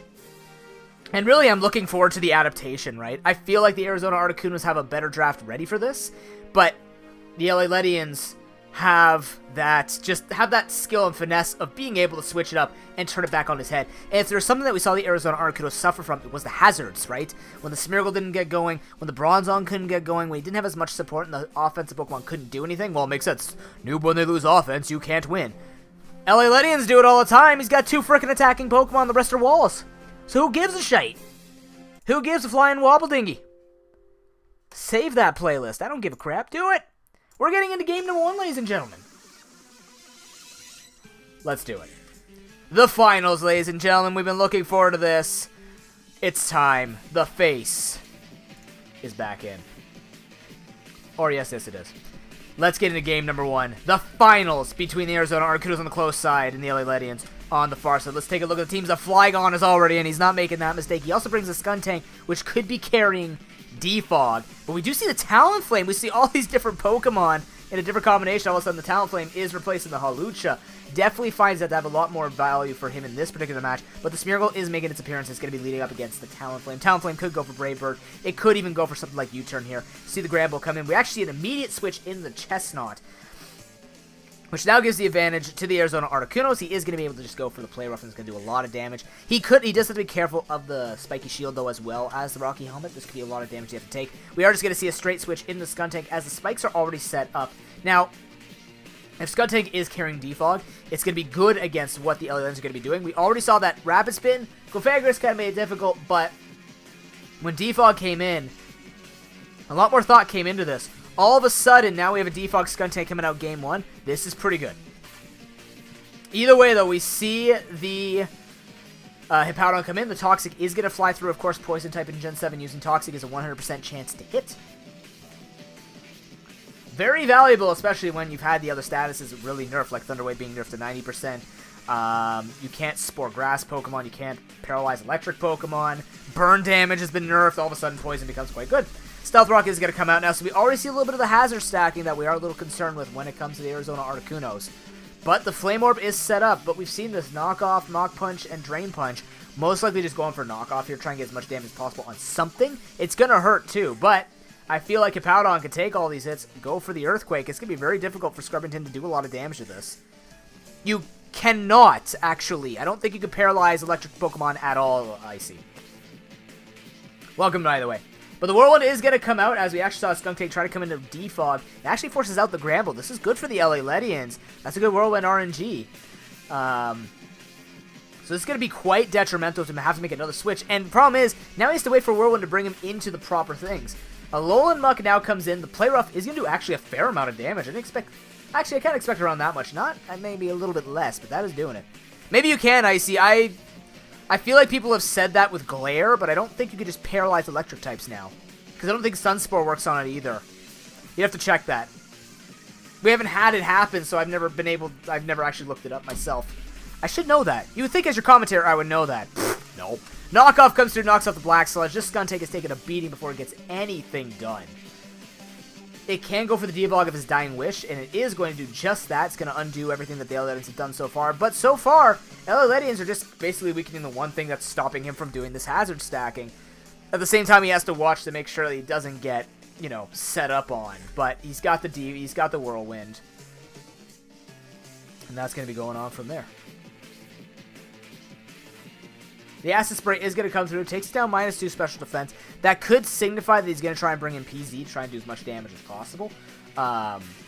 Which he doesn't have on his team. I'm an idiot. It's the Flygon. That's just damage. But that also shows that maybe he doesn't have Sludge Bomb. If we saw the moveset of that, Defog and Acid Spray, it could be trying to set up. We have seen him use it before, just to try and set up the damage for his Skuntank. So maybe it's just his best option. But he didn't want to reveal the Fire Blast yet, or something like that, potentially. We'll have to see what else he's going to be going for. But it definitely wasn't a Sludge Bomb that was revealed there. And that one did a little bit more damage, so... First Pokemon dies, 9 turns in. Hey, it's a little bit more action we've seen in the past series. Except if you're talking about Inner Fury. Rip that Ribombee sweep. That sucked for him. But either way, Conkeldurr now comes in. It's in range that a Mach Punch should kill. Or even Drain Punch. But Talonflame's going to come in. This might even be a defensive Talonflame. I'm an idiot. It's definitely not based on that damage. But the burn is not going to harvest them in any way, but that's a lot of damage. So, knowing that damage calculation now, Knockoff is potential, but he does have to watch out for Brave Bird. And we don't need Gale Wings, it's already faster, so he has to be careful about that. Yeah, you see, there was a straight Moonblast Choice Specs Ribombee sweep. But we just missed Supersonic Sky Strike coming out from this Talonflame. Didn't even do that much damage with a -1 hit, but that's good to know that it is a 2-hit KO on the Gramble after if the Intimidate was not even alive on it, so... But that is a lot of damage. It is going to have the Will-O-Wisp. We have seen this before, right? The mix-up between the movesets for Talonflame now, right? It's mostly, it can be defensive because it has the Will-O-Wisp. It's got the typing to resist the fighting moves. That's the best thing the other lanes feels like they can bring right now. Brave Bird threatens it. Will-O-Wisp can burn stuff. Does burn the Gramble, but Gramble has rest. This is a rest-talking Gramble, I think. But Bronzong's going to come in as a Swords Dance comes through. LA Ledians mixing up their little movesets here and there. So Supersonic Sky Strike, so that is Brave Bird, Will-O-Wisp, Swords Dance. Could potentially be Roost as his last move. Just getting his Flare Blitz.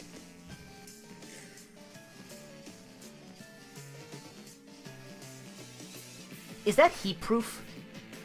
Is that heat proof Bronzong? Oh my god. Is that heat proof Bronzong? That was before Reflect was hit, by the way, guys. That was +1. I don't think Talonflame sucks that much at damage. That might be heat proof.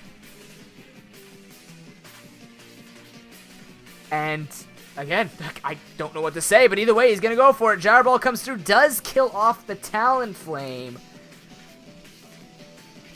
It's looking good for the Arizona Articunos, but he still has that Sandcore he has to worry about. LA Ledians still have an offensive threat here with that Lycanroc. We've seen it do a lot of work by itself with a supporting bird Pokemon. Unfortunately, that bird Pokemon just got destroyed by a Gyro Ball. So, clearly running 0 speed IVs, negative speed nature, and being able to do a much needed damage against that Talonflame.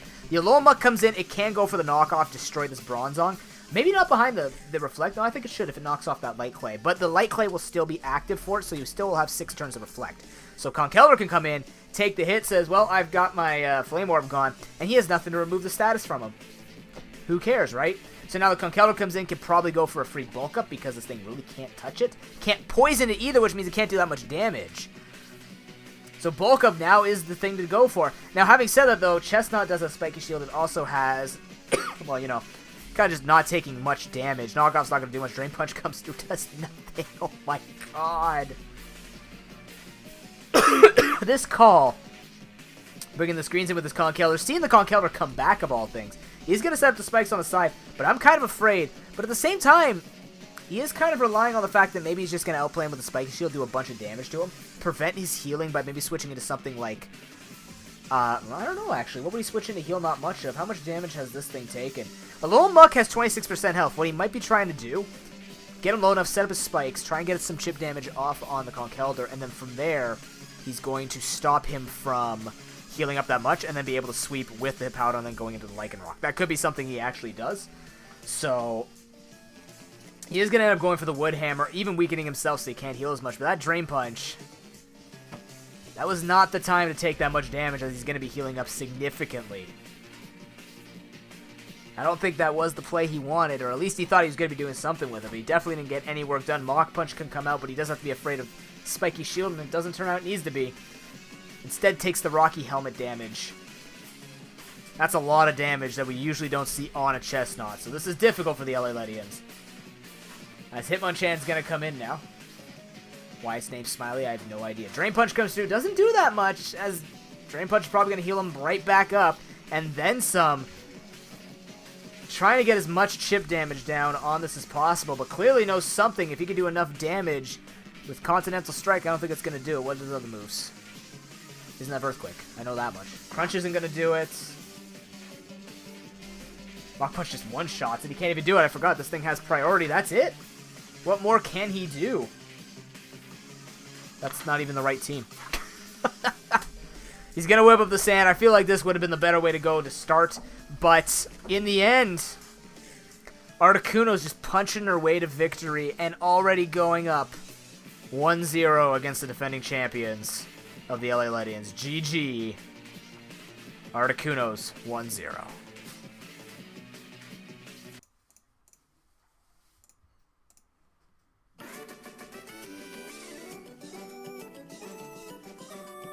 He can't Continental Strike, you're right.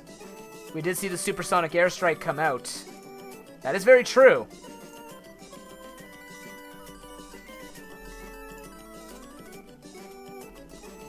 But even if it was to come out at that particular time, it was already dead, right? He doesn't have the Talonflame alive to take on that guy. So what does he do from here? I think LA Ledians have to really reevaluate how they're going to handle that threat.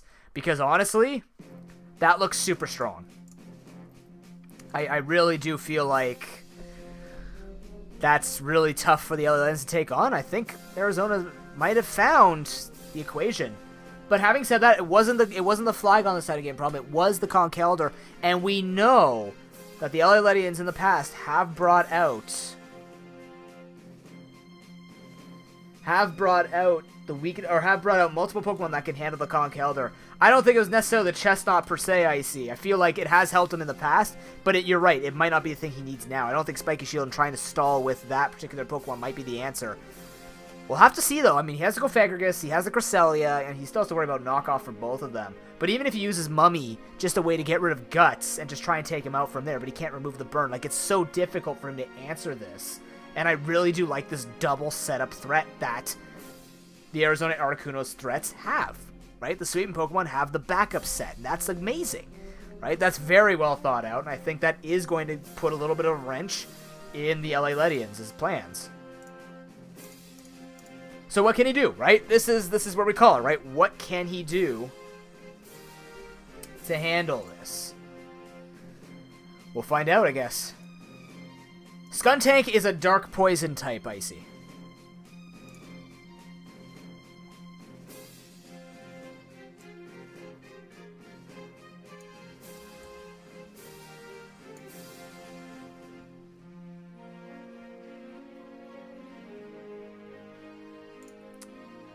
Very scary, though.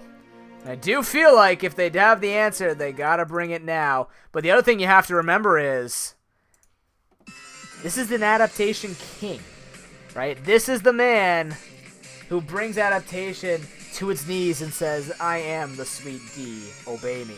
And he's going to do it in game number 2, potentially, as we see that Hawlucha return to form. And the Murkrow as well, as we actually see Feraligatr instead of the Conkeldurr. So, Arizona Articuno is expecting that the Conkeldurr could be countered with something along the lines of the Cofagrigus and stuff like that, bringing in the Feraligatr, and then we see the Hawlucha coming out for the LA Ledians, grabbing a little bit of Inert Fury power, and just trying to put more threat. I think that Sky Attack will really help, but I don't think Supersonic Sky Strike will help. I think Continental Crush will be a lot more important in this one especially, but not having that Conkeldurr as a threat with the Mach Punch actually means that unless he's got Aqua Jet on his Feraligatr, does Feraligatr learn Aqua Jet? I think he does, but unless he's got that, I don't know what he's actually going to lead with, because Lycanroc's just going to do a lot of damage here if Flygon doesn't set up to be faster and the Sand is set up. Murkrow can go for Feather Dance, we've already seen it, so I think the Murkrow actually has a lot more value in this particular matchup instead of it being as a New York Nidoran males. So maybe showing that does reveal something that the Articunos might not be able to take on. We see an immediate trick, though, with the Choice Scarf on the Chestnut, and is going to take away the Rocky Helmet. I like that play out of the Articunos, but he's not going to get away with that in any more games. But he does get away with weakening that Chestnut, so it is stuck in the Drain Punch. Could go straight Bronze on setting up some screens. And that also means that the defensive prowess of that Chestnut is not going to be there. The Spike's not going to be there per se. It can try to just go for Scarf Spikes and just keep switching in and out, but Earthquake is going to come through knowing that it was a heat-proof Bronzong, and the Reflect does now come out, which means it should be able to live. Although I do almost feel like it could go for Whirlwind, knowing that you might want to switch it. The Gramble is now going to come in and goes through the Intimidate drop, as the Stealth Rock actually is instead exchanged a turn later, and now he's going to start chipping away a little bit with the Sand. But I do think that without this Conkeldurr, it makes it a little scary if it doesn't have Aqua Jet on that Feraligatr. But hey, Arizona Articunos have gone Ivan, and they've gone with their own moves and their own builds, but these builds are working really, really well for him right now. As the little Mux is going to come through, the Roar comes out, says, hi, Hippowdon, come on back here. You bow wow, and that's going to bring him right back into it. As if nothing happened. Whirlwind is going to come through. Obviously, Gramble did go for Roar, which is why it moves slower than the Whirlwind. And the Feraligatr is actually dragged out here with no Sand and 4 turns of Reflect Up. This is scary. He could just take a bunch of damage here from the Waterfall. That is so much damage. And the Whirlwind is now going to bring out the other threat. Oh, no. As now the Flygon gets his opportunity to do a hit. We might see him go for U-turn. I do feel like this might be a DD Flygon. Knowing that this Flygon was the winner last time, but the Chestnut's going to come in. It can take the Earthquake, but even with a crit, this is nothing. And now he's Scarfed, he can actually get a good hit in. Woodhammer might be the thing that he goes for here, considering that threatens all that. Gramble's going to have to take the hit behind the Reflect, which won't do very much to it, but I do feel like instead he ends up going for the Dragon Dance, knowing he can take the hit. Oh!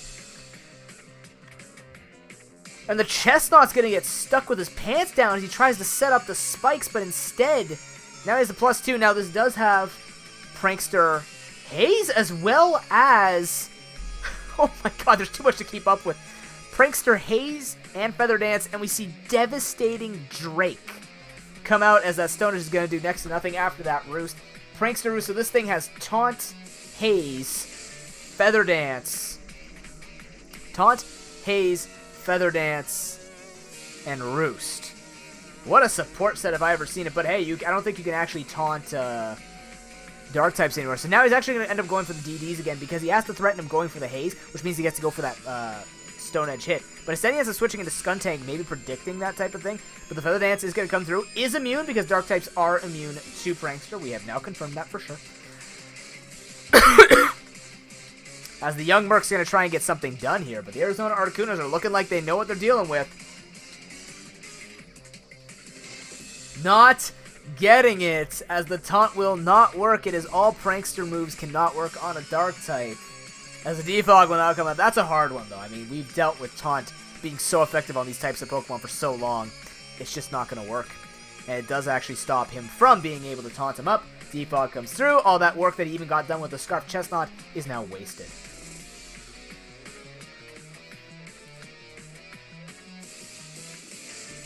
Chestnut is now going to come in as we actually see a switch himself back into the Flygon.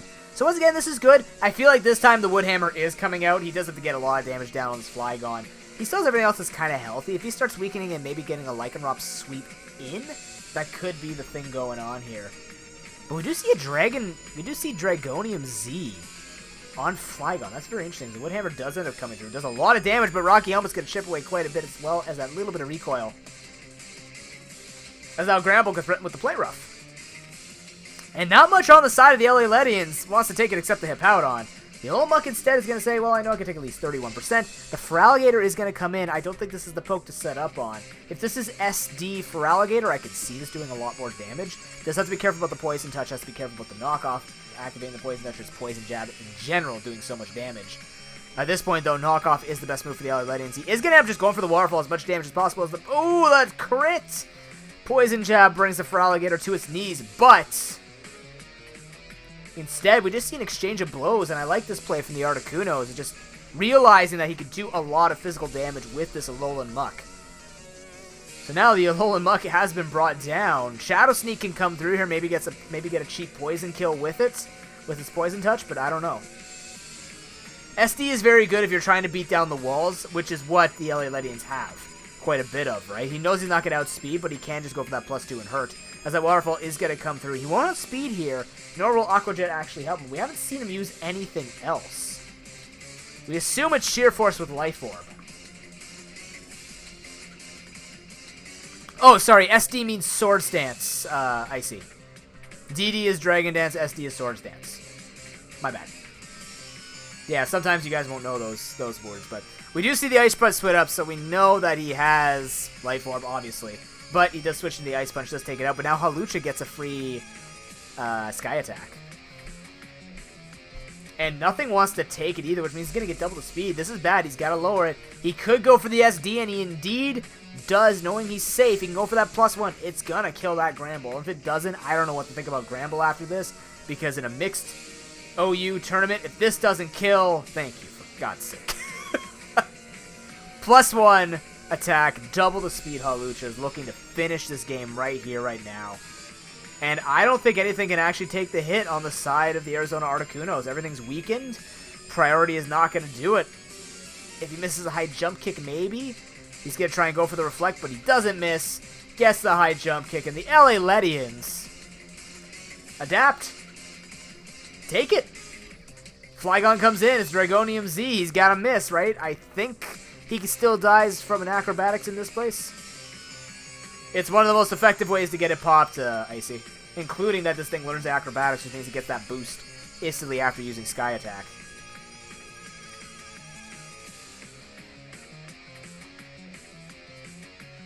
But at this point, I don't think the Arizona Articunos can take the hits. Might just be going up 1-1 here.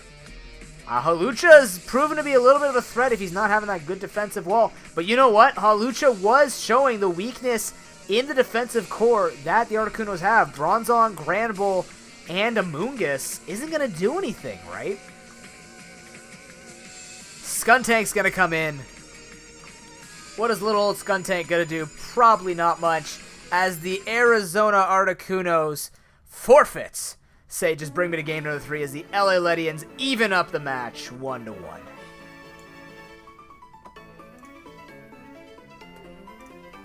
We have a series, and I'm loving it. This is what I expected from these guys. This is exactly what I expected, right? They're going to be throwing in all of these adaptations and all these things that we've seen prepare. This is what Scrubbington is expecting. This is what Diego is good at. We're seeing the strengths of both of them, right?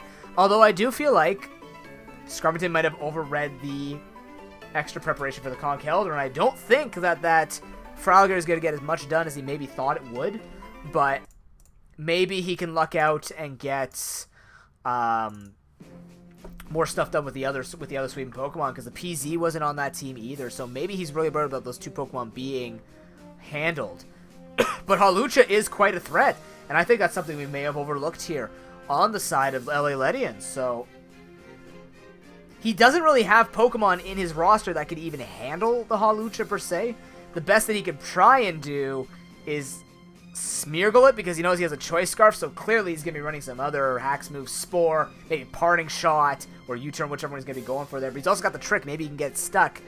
But if he gets it stuck like that, he's got to get him stuck in some type of move where he can try and take it, or get him stuck in an SD. So the Smeargle, as much work as it did now, might have to be even more viable now, trying to get that Choice Scarf onto it, and try and handle it, but even then, it just does so much damage already. It's scary. Perhaps the Ribombee has to come in after all. Specs Ribombee just with the Moonblast. Gotta worry about Sky Attack and Acrobatics, but I don't know. 1-1 though in the finals. Thank you very much for watching, by the way, guys. If you are watching this, you are watching a repeat of Celebrity Edition Finals, except it's not a 3-0, so we're gonna have at least 4 games. But if LA Ledians have already kind of figured out an algorithm to try and take them down, just try and work around that Hawlucha winning, can the Arizona Articunos adapt? And I really think the answer is no. I think they just have to kind of catch that Hawlucha when it's not set up, when it can't go for Sky Attack, when it's not going to kill and just get statused in some way. Because if we've noticed something from the LA Ledians, he doesn't have anything to answer once he gets statused, right? He just kind of lets it happen and goes from there. He doesn't have the heal. Right? He has Haze to remove status. We don't see Haze coming out from the Arizona Articunos yet. We don't see Clear Smog coming out from maybe that... we saw Sludge Bomb on that Amoonguss. We didn't see Clear Smog. That could be something. But it's not going to be able to live if it sets up with a Sky Attack or an Acrobatics. So, how much more of a read can these both players put onto each other? I'm very curious to see how that's going to go.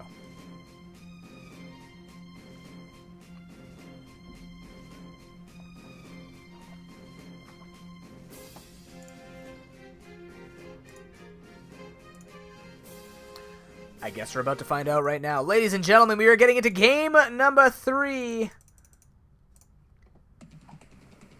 between the Arizona Articunos and the LA Ledians, up 1 apiece. Why are they switching? Stop that. Let's see. It's going to be the Murkrow versus the Smeargle lead. I like this Murkrow lead. It's going to be able to go for the taunt, stop the Smeargle, and then everything's going to be hunky-dory. He can even go for a Feather Dance, predicting the Smeargle not wanting to do anything. Maybe the Articunos take the risk, but instead he says, no, just give me the PZ. The taunt comes out. Doesn't end up taunting him, but he does have the T-Bolt to threaten this thing out of there. It doesn't want to go for the Haze, because it's going to be outspeeding with everything. The best that it can do is Feather Dance. That's not going to help him. Excuse me, my voice is dying. Let's see. The LA Ledians are going to try and get stuff done, right? But the thing is, they can't do it with Murkrow right now. The Porygon Z has too much pressure with the T-Bolt. Instead, we are going to see a switch back into the Smeargle, as we do see him switch to the Alolan. Well played by the Arizona Articunos, knowing that he can get that pressure by threatening the fact that his Murkrow is going to be taking the damage. And he knows Murkrow is the anti-Smeargle. But this time, we see the Chestnut once again come in and say, give me the Scarf. And Smeargle says, nah. We're going to keep that a little differently. As he's now going to end up going for the Parting Shot. So like we predicted, the Parting Shot being on this Scarf Smeargle. Most likely max speed. Maybe Timid Nature if it's not running any physical move, which probably it doesn't, because you want to run Timid Nature in case you do get confused. You'll hit yourself for less. Foul Play will do less damage. All those little considerations that you would need against the team in case that Murkrow was running for a Foul Play.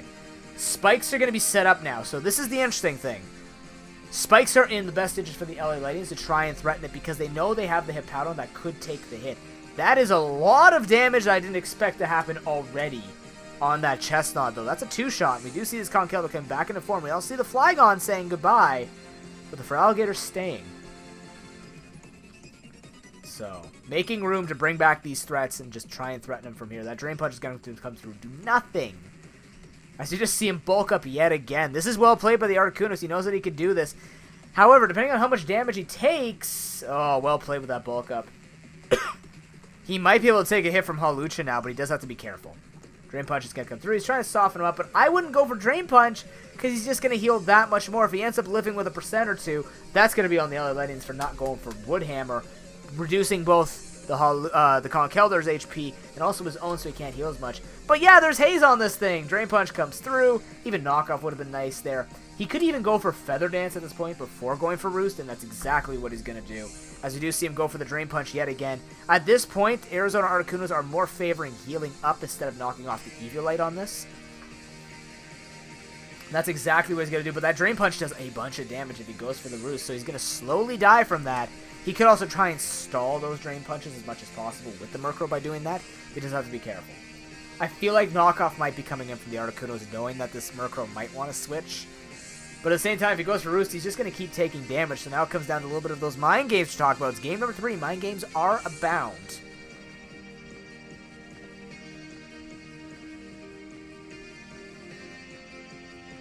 What's going to end up happening here? He is going to make the switch to the Zapdos. You just see he subbed in as the knockoff does come through. I called a play. That was a Choice Scarf Zapdos? What the? What? Dang, I didn't know that. We haven't seen it do anything. Choice Scarf Zapdos, look at that. But it has been knocked off, so Air Slash will do a fair amount of damage. Also, T-Bolt will do a lot of damage right there. As the Drain Punch actually comes through, that's actually a fair amount for him, but the thing is, Conkeldurr is getting to that point where it's not going to do too much. You might just end up sacking it off here, which means Hawlucha is still feeling safe. That's the important thing, is that the Hawlucha is feeling safe. He ends up just going for the Drain Punch. He knows that the Mach Punch won't be enough. He also has to make sure that Hawlucha doesn't randomly send in, or something comes in randomly just to set up and doesn't take that much damage, right? So now the Mach Punch is not used. The Drain Punch was used. Zapdos is left here itemless. Knowing that it is Choice Scarf, though, is an interesting feature. As now the Smeargle's going to come in. Because the Scarf is knocked off, he's probably just going to go for Parting Shot here. Maybe try and get the PZ in, but the problem here is he might actually just go for Spore, maybe. If he goes for Spore, he could try and get maybe PZ, because the problem is he's got 3 layers of spikes up, right? So, I don't know exactly what he's actually going to try and get done with this. He doesn't end up going for the Spore, so now he has to actually choose whether or not he tries to set up on the side of the Arizona Articunos, and what LA Legends are going to respond with, right? They could just go Hawlucha and put pressure on anything that wants to set up. And it is going to be the Bronzong that actually comes in, and LA Legends stay in and opt to try and wake up, try and get the damage down, but he is going to be asleep for at least one more turn, potentially. He is now going to make the switch into Hippowdon. I actually kind of like this play, a little bit of a patient play. As the Light Screen comes out instead of the Reflect, this is important to note, because now that means that Reflect will actually be up one more turn than he's wasted. So now, Bronzong takes the brunt of the hit. He lets the rocks get set up on him, unfortunately. Sets up his own rocks, but now Light Screen will be up less turns. The Reflect will be up for one extra turn. So I like this ordering from the Arizona Articunos. It'll help against the Zapdos if it does end up waking up, but it also means this Gramble can now come in, not going to take that much damage after the Intimidate plus the Reflect. Slackoff's going to go through, just try and take any damage possible, but he also just doesn't want to attack, potentially. I feel like maybe he should have went for the Whirlwind there. As he now goes for it as he tries to get the Roar off from the Gramble, but hey, now this PZ is in with the Reflect up for 3 turns. 4 turns, my bad. Dark Pulse is going to go through. It does nothing, though, as the Slackoff is going to come out. Doesn't want to get Whirlwind and try and set up anything here. He might just go for the Nasty Plot. But even taking Earthquake here, knowing how much damage that does, he's going to try and flinch him to death. Is this going to be Key Succession? It's not. And look at this hazard stacking that LA Legends have succeeded all season with. Earthquake's going to come through, does nothing. As the rest is now going to come out, actually gets a good heal off with that Gramble, so that's always a good thing. Face off. Oh no. We're lagging. So now it comes down to, what is he going to try and get done with this? It isn't Rest Talk, it looks like. He's just using Rest for the sake of keeping it alive.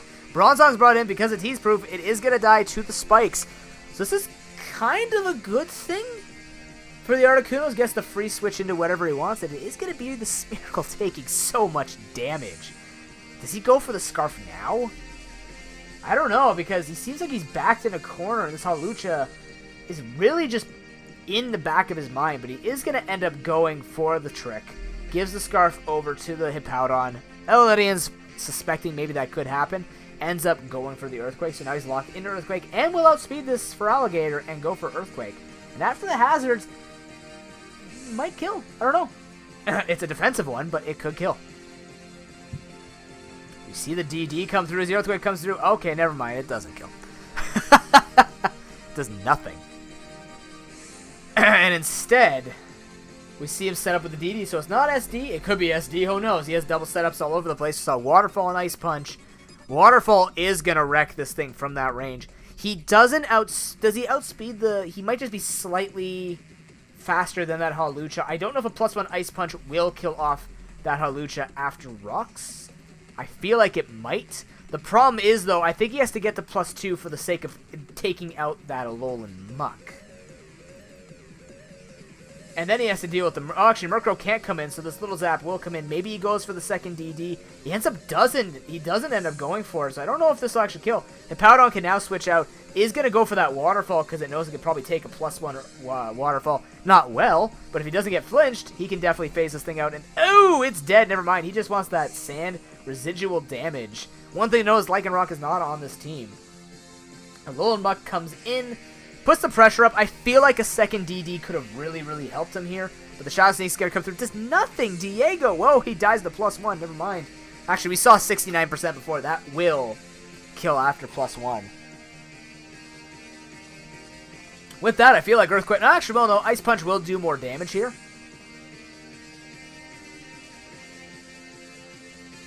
Ice Punch will do more damage here. 150 versus 120. Let's see. It is a one-shot. What am I saying? Of course, it's a freaking Hawlucha, but look at that, ladies and gentlemen.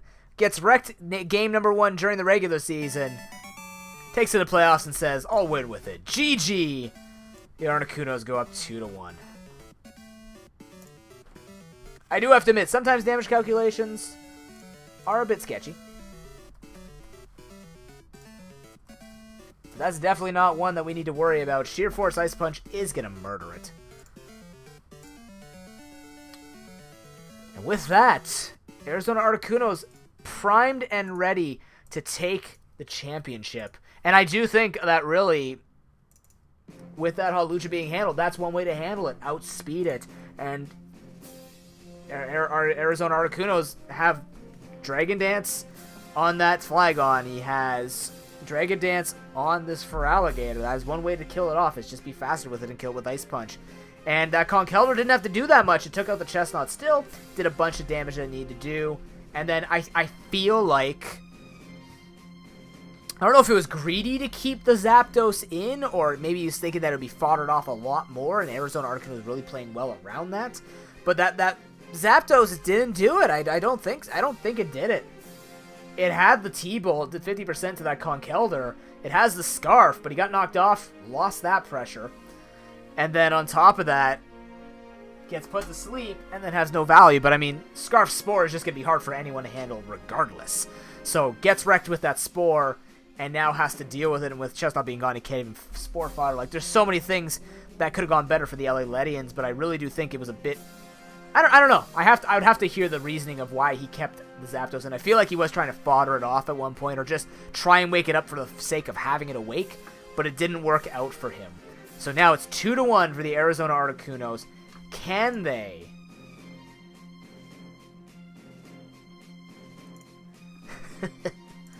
Can they take it to Game 5? Can the LA Ledians come back and make their name and make their case to be a 2-time ProPokeBowl champion? The first of what would be the 2-time ProPokeBowl champion. Not even just a 2-time, but subsequent, consecutive Celebrity Edition into Season 3, proving his worth. Or will the Arizona Articunos, with superior drafting here, be able to take the 3-1 victory? It's sad to think that Season 3 is slowly coming to a close. It has been such an incredible season with all the changes we've made with trades, with all the changes and the newer players that have come in, and everything else that we have seen come out of these players. It has been an absolute blast, and it is only now that we will see whether or not we will be ending, or if it will be a game number 5. Let's take a look at it. 2-1 for the Arizona Articunos. Can they finish here? The Kingdra makes its first appearance in both series and is brought out against the Articunos. I feel like it's prepared specifically for Scrubberton, but let's take a look. We see that Skuntank come back in. Says forget whatever else was in that spot. It's the PZ gone again, actually. I'm very surprised it's gone. I like this lead off from the LA Ledians. The Zapdos Scarf will actually be faster than the Scarf Smeargle, so maybe there's a little bit of value there with keeping this thing on his team.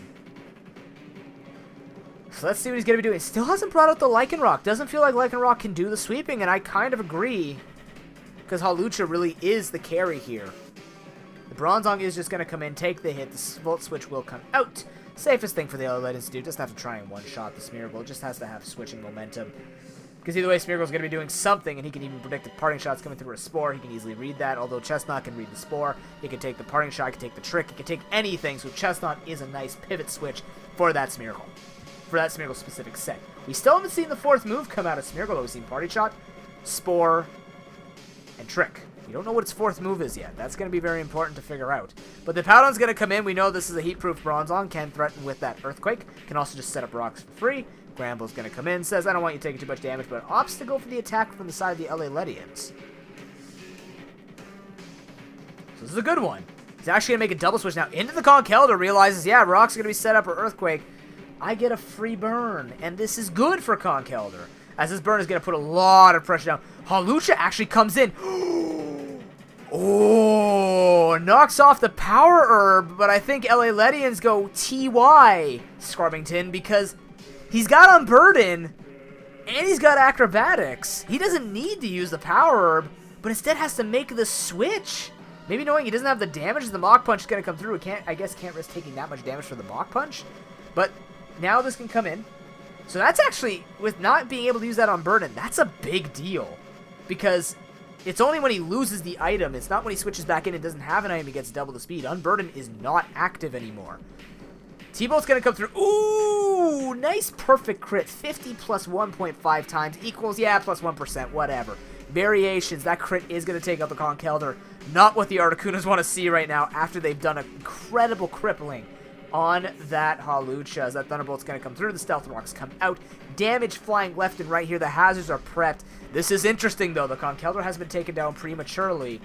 But we have that main Hawlucha sweep taken away. It's only going to have SD. It's still fast, base 92 speed, but it's not going to have the Unburden thing that it can go for. Skuntank can now come in. I don't know if I can keep taking these hits, though. Zapdos is actually putting up quite a case and saying, noob, you're stupid. Make me use this more. Okay. I don't know. It doesn't feel like it should be getting that much value, but it definitely feels like when it's not put to sleep, it's getting a lot more value now, obviously. Gets 100% more value when it actually gets to click a move and attack with it. And Powdon comes in, can threaten with Earthquake, can also threaten with just going for Stealth Rod in case he did end up going for the, you know, thing. Stealth Rock. Earthquake's gonna come through. Ooh, nice crit. Don't know if that mattered. Considering it 20% to a Feraligatr, it may have mattered. But regardless, the Tox is going to be placed down on the Hippowdon. And Skuntank is going to be taken out. So, LA Ledians have a full roster here, still going. Scarfed Zapdos still in prime position. Hawlucha's been neutered, but the Kingdra's still in the back. And if that's Kritra, that's going to hurt. And I don't know. I think it comes now down to can Feraligatr sweep, but the Smeargle's going to come in first and say, let me try and get something done here. If he can maybe go for Parting Shot or Trick, try and get something crippled, try and get the Feraligatr in, maybe he can get that going. I feel like Diego just switches into Chestnut here. It handles every move that we've seen. If this thing has like a last move, Defog or Rapid Spin or something stupid like that, something utility-based, like Chestnut just counters this Smeargle, like hard counters this moveset. Parting Shot is going to come out. He's going to make the move now into Gramble. He's going to see he just has to neuter this thing. -2 attack. Whirlwind is going to be out, though, and Smeargle comes back in. I don't think that's what he wanted. I think he definitely wanted that Whirlwind to bring in the Feraligatr. I think that's why we saw the Gramble come in. But instead, we now see the Chestnut come through. This makes perfect sense. Parting Shot comes out again. Gramble has to come back in and threaten with Play Rough. But it's taken two levels, or 2 times the amount of hazards it wanted to take. So now, I mean, Chestnut could just set up and make sure that his Feraligatr is not going to have that much health when trying to sweep. Play Rough does a fair amount of damage. There is no healing, but that Rocky Helmet's going to really put pressure on it. As Rest actually comes out now on the Gramble. Opts to do it now. Very interesting, I guess, so he doesn't get killed by a Woodhammer later. But does he have the Sleep Talk? He does! He reveals it! And gets the Play Rough to boot. He actually hit it before. Now he's revealing it. The Spiky Shield comes through. Goes for the Sleep Talk. Oh, unfortunately for him, he does get hit by the Spiky Shield. But now LA Ledians, all they have to do is literally kill themselves off. I wonder if he went for the rest. Ends up going for the Roar instead. Well played by the LA Ledians, though, getting the recoil to actually kill himself off to make sure that he doesn't get that value with the Roar or the Play Rough. But if he had gone for rest, he would have gotten instant value there. Poison Jab comes through. has taken enough damage to die. Maybe from stock if it's a higher roll on that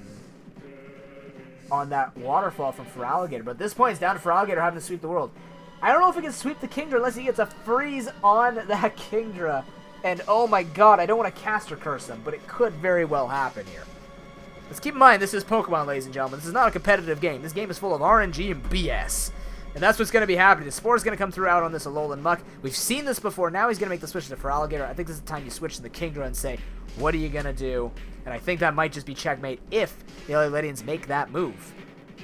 Instead, they bring in the Zapdos. Hey, they have Scarf Zapdos. What do they have to worry about? Exactly. It's going to outspeed the Feraligatr, threaten with Volt Switch. Volt Switch will kill off that Smeargle, and that is checkmate. Can outlive the T-Bolt. Smeargle can't do anything. Ladies and gentlemen,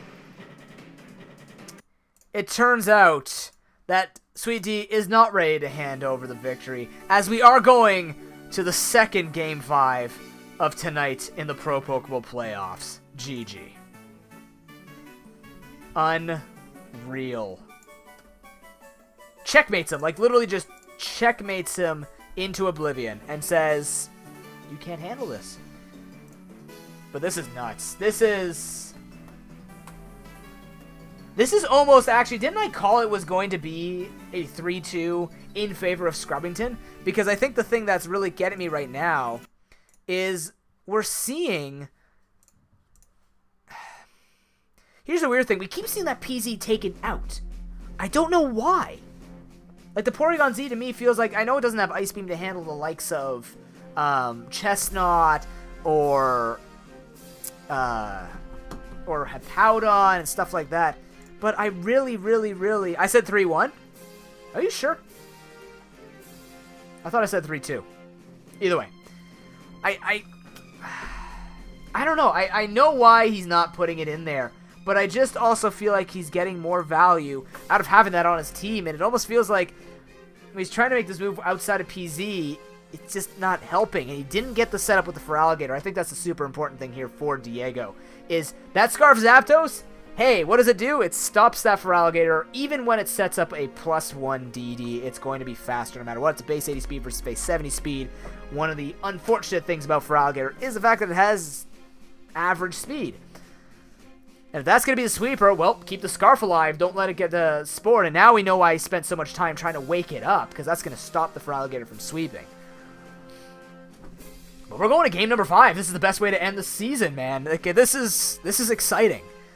And it's such an even matchup, and just such a game of chess that really comes down to, we've seen both strategies work. When you get heavy hazards up against Scrubbington, he falls down. If you get something like the Conkeldurr or the PZ or the Feraligatr set up, the LA Ledians fall down. It all comes down to who gets the advantage on the offensive Pokemon. However, though, just based on the way that it's happened, LA Ledians seem to have a little bit more control over the 2 matches that they've won over the Arizona Articunos. I almost feel like for Scrubbington, he's just been getting the good setups, and I almost feel like Diego has been playing too complacent around those Pokemon. I think he's now found the answer, knowing how much that Zapdos does, knowing that the Hawlucha is the answer and needs to be protected, and just puts that much threat against Conkeldurr, against any of the Pokemon if he gets the double speed. This is the last match of Season 3, ladies and gentlemen. Our crusade comes to an end. Our champion gets named after this battle. Will it be Lord Scrubbington and the Arizona Articunos? Or will it be Sweet D for the 2nd season in history, as well as in a row? It begins. We're in it, ladies and gentlemen. They've already started, but not done anything. The last match. Turn 1, Earthquake comes out. It doesn't matter what side they're on. It's 2-2 apiece. Let's see what's going to be going on here. The Flygon actually comes back in. The PZ is ignored. And the Moongus actually comes back in. Maybe to do something against that Kingdra. But I almost feel like that Kingdra's putting a lot of pressure here. And it's going to be going for the Earthquake against the Hippowdons. The Hippowdon's going to go for the Whirlwind. Brings out the Amoonguss. This is not good for the LA Ledians. This is definitely something they have to be afraid of. Chestnut can come. Actually, Chestnut should not come in. This would be an Alolan Muck switch for sure. I'm just kidding. Chestnut comes in, I guess. Expecting he's not going to get hit by Sludge Bomb. But Giga Drain does come through. We do see the safe play. The spikes are starting to get set up. Bulletproof! I completely forgot about the bulletproof. That's the point in frickin' Chestnut, is bulletproof.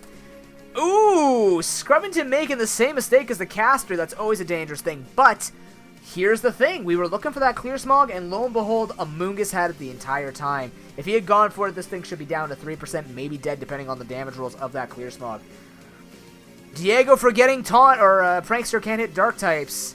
Scrubbington may have just thrown a bit of momentum in the last game of the series, of the season. Knowing that 3 layers of spikes could very well be set up against him, but he still has a Skuntank. He's not completely out of it.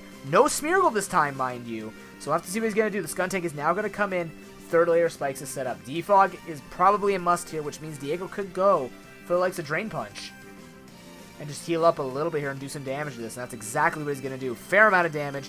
I don't think Acid Spray will kill from there, considering it has the same base power as Defog. Or sorry, as Defog. Has the same power as Clear Smog. It rhymes. Oh, what? Whoa, whoa, whoa, whoa. Acid Spray is considered a bullet? What? Really?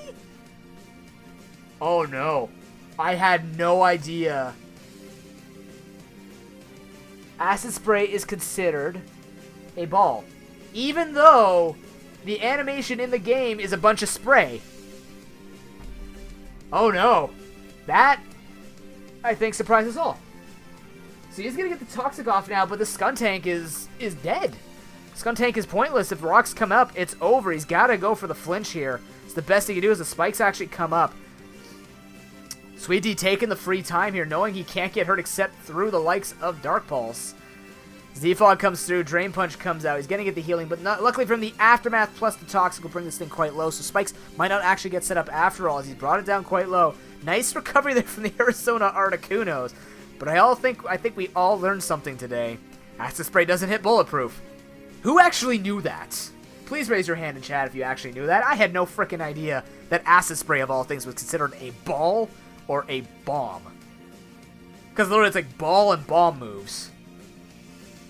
Alright. Barrage doesn't hit it, by the way, just letting you know. So, Conkeldurr now comes in. It can kill with its own Drain Punch. Although a layer of spikes can still be set up. Maybe he's afraid of the Mach Punch as well. Hawlucha actually comes in. Ooh, I like this. A little greedy there from the Articunos. Caught with their pants down a bit, as the LA Legends are not going to be able to go for the Sky Attack. He's got to be careful. He's going to lower it, but he's going to take so much damage.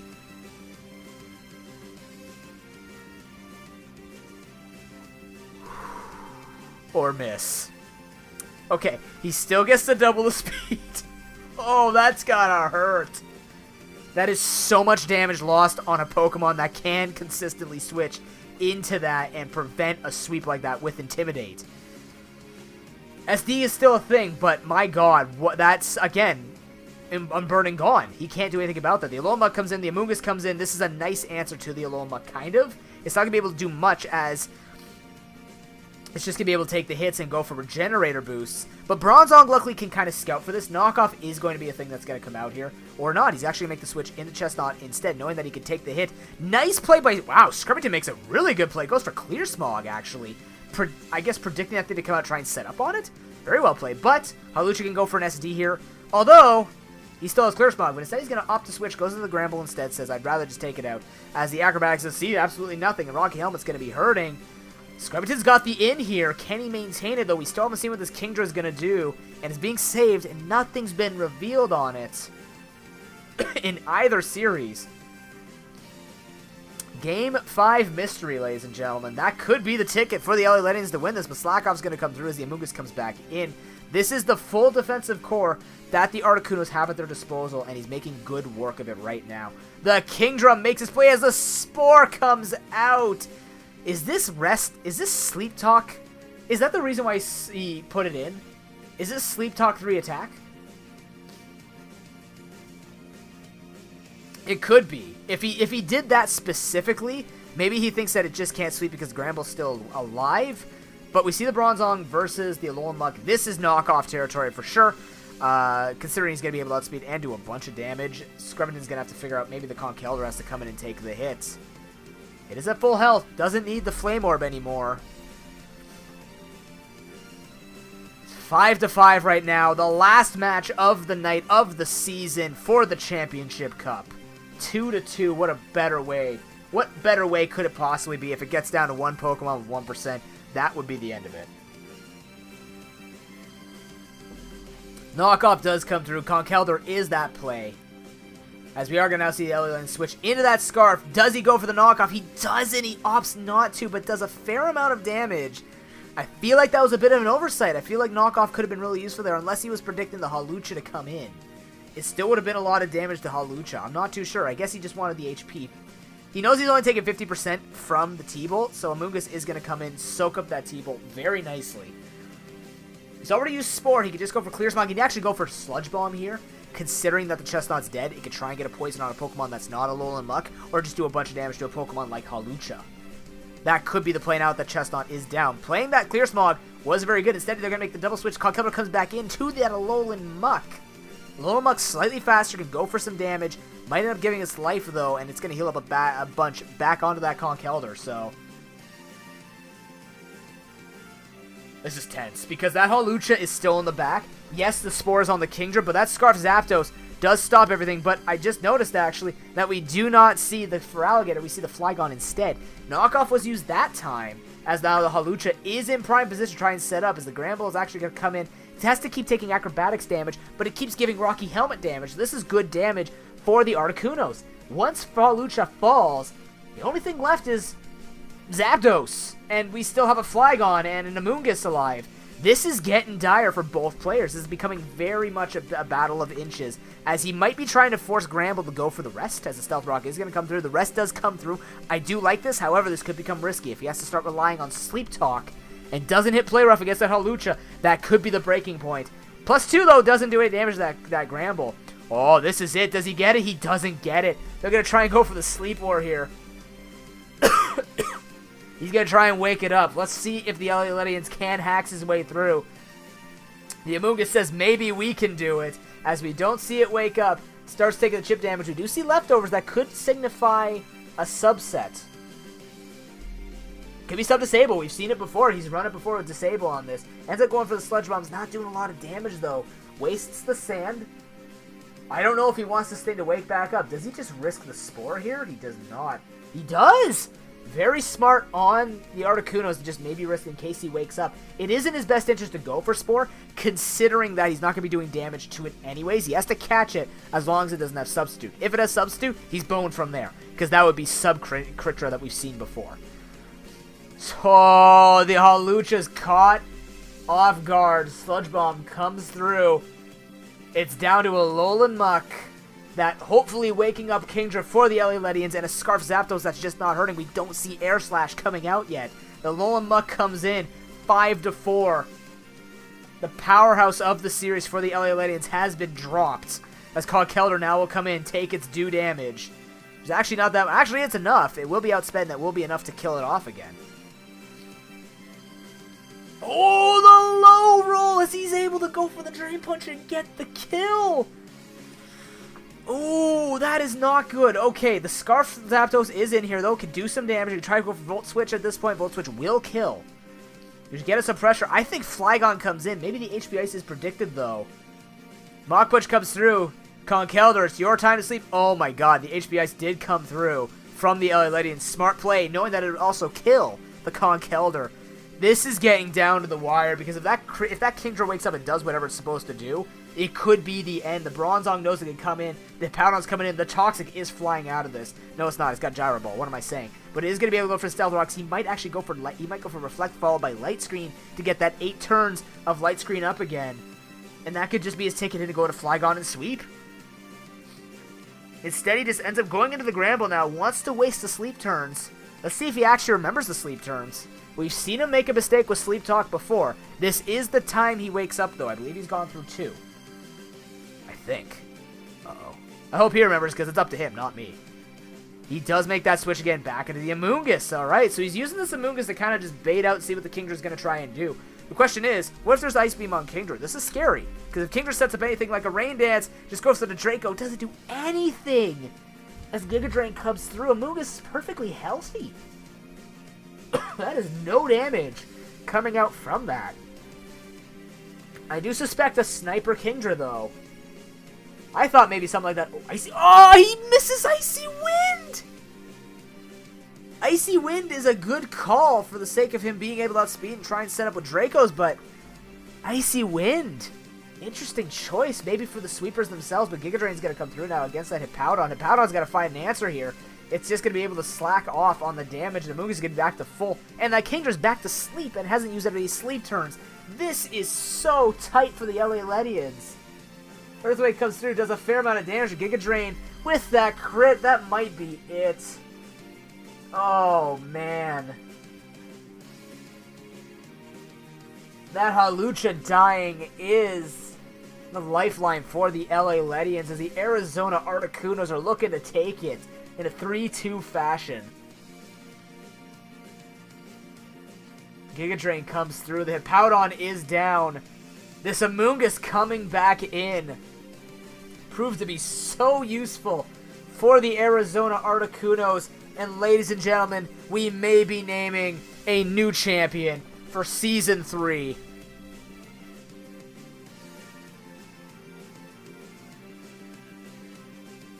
It is not going to do it. Giga Drain comes through. There is no way it can sweep from here. Ladies and gentlemen, in a 3-2 fashion, it will be your champion, the Arizona Articunos, taking the Pro Pokeball Season 3 Championship Cup. GG. What a phenomenal series from both players, but in the end, Scrubbington getting the better end of that and takes it down. Phenomenal play. Congratulations to... Oh my god, 32. What the... Whoa, 32.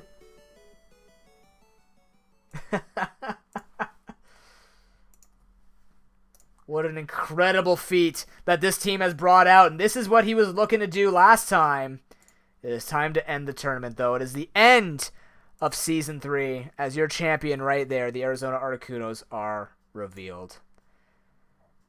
Ladies and gentlemen, we're going to take a quick break before we do the crowning ceremony. Thank you very much for watching. We will be right back.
Ladies and gentlemen, on behalf of myself, ProPokeNoob, and ProPokeNoob Industries, me, myself, my eye, the other person who didn't help me, and my left hand, I would like to present the Arizona Articunos with the Pro Pokeball Championship Cup. Congratulations, Lord Scrubbington. You have earned it through gratitude. First seed in the regular season, and now first place in the tournament. You may give your speech in chat now. But that will be it for Season 3, ladies and gentlemen. I would like to thank everyone who has made this possible. The participants, the viewers, and everyone who has supported me in keeping this alive. You guys have been fantastic. The fun is not over yet. We are going to have a post-tourney discussion. What we do after every season is we bring it and we just talk about the best parts of the ProPokeBowl and things to constantly improve our tournament. We will actually be doing that on Discord. So if you guys would like to join us on Discord, we will be discussing Season 4, certain things that could be coming up, and we will be going from there. We'll not be doing it on stream because I can't load it up on stream at the same time. But congratulations to Lord Scrubbington. I am going to present you, though. You have to take a look at this, boy. We got to show you. Uh-oh. Ah, there is your banner, sir. There's your Season 3 banner that will be added to the duck. You will be the 4th champion to be named, as well as being put up in the ProPokeBowl Championship screen, which I should be able to show you here. Your name will be put up right there, friends. Let's do that right now. Congratulations, Lord Scrubbington. Oops. That's fine. If you guys would like to access these archives, they will be available at the bottom in the ProPokeBowl section. And there you have it. That's the end of the season. Now you might be asking, Noob, this looked really fun. When are you doing it again? As I mentioned at the beginning of stream, January of next year after Ultra Sun has released. And we have had a little bit of break because this is quite tiring and there's a lot involved. We've done quite a bit of work into this to make sure that everything's been running smoothly. But furthermore, just to make sure that the Ultra Sun, Ultra Moon mechanics are ironed out. We're not going to wait for the tiers. We're just going to wait for those things to get ironed out. And we will be doing Season 4. It will be a public tournament, and everyone will have the opportunity to do it. But you will have to follow the channel in order for you to do that. Thank you so much for coming out tonight. You guys have been... That's shameless. That's shamey-less. You guys have brought this tournament as far as you possibly can, and we only go further with it. That is the end of the ProPokeBowl for now. This is ProPokeNoob signing off and saying thank you very much, and we'll see you in the next season. Until then, have an excellent night, and we'll see you on Discord if you'd like to have a post-tourney discussion to talk about how this tournament went. Peace.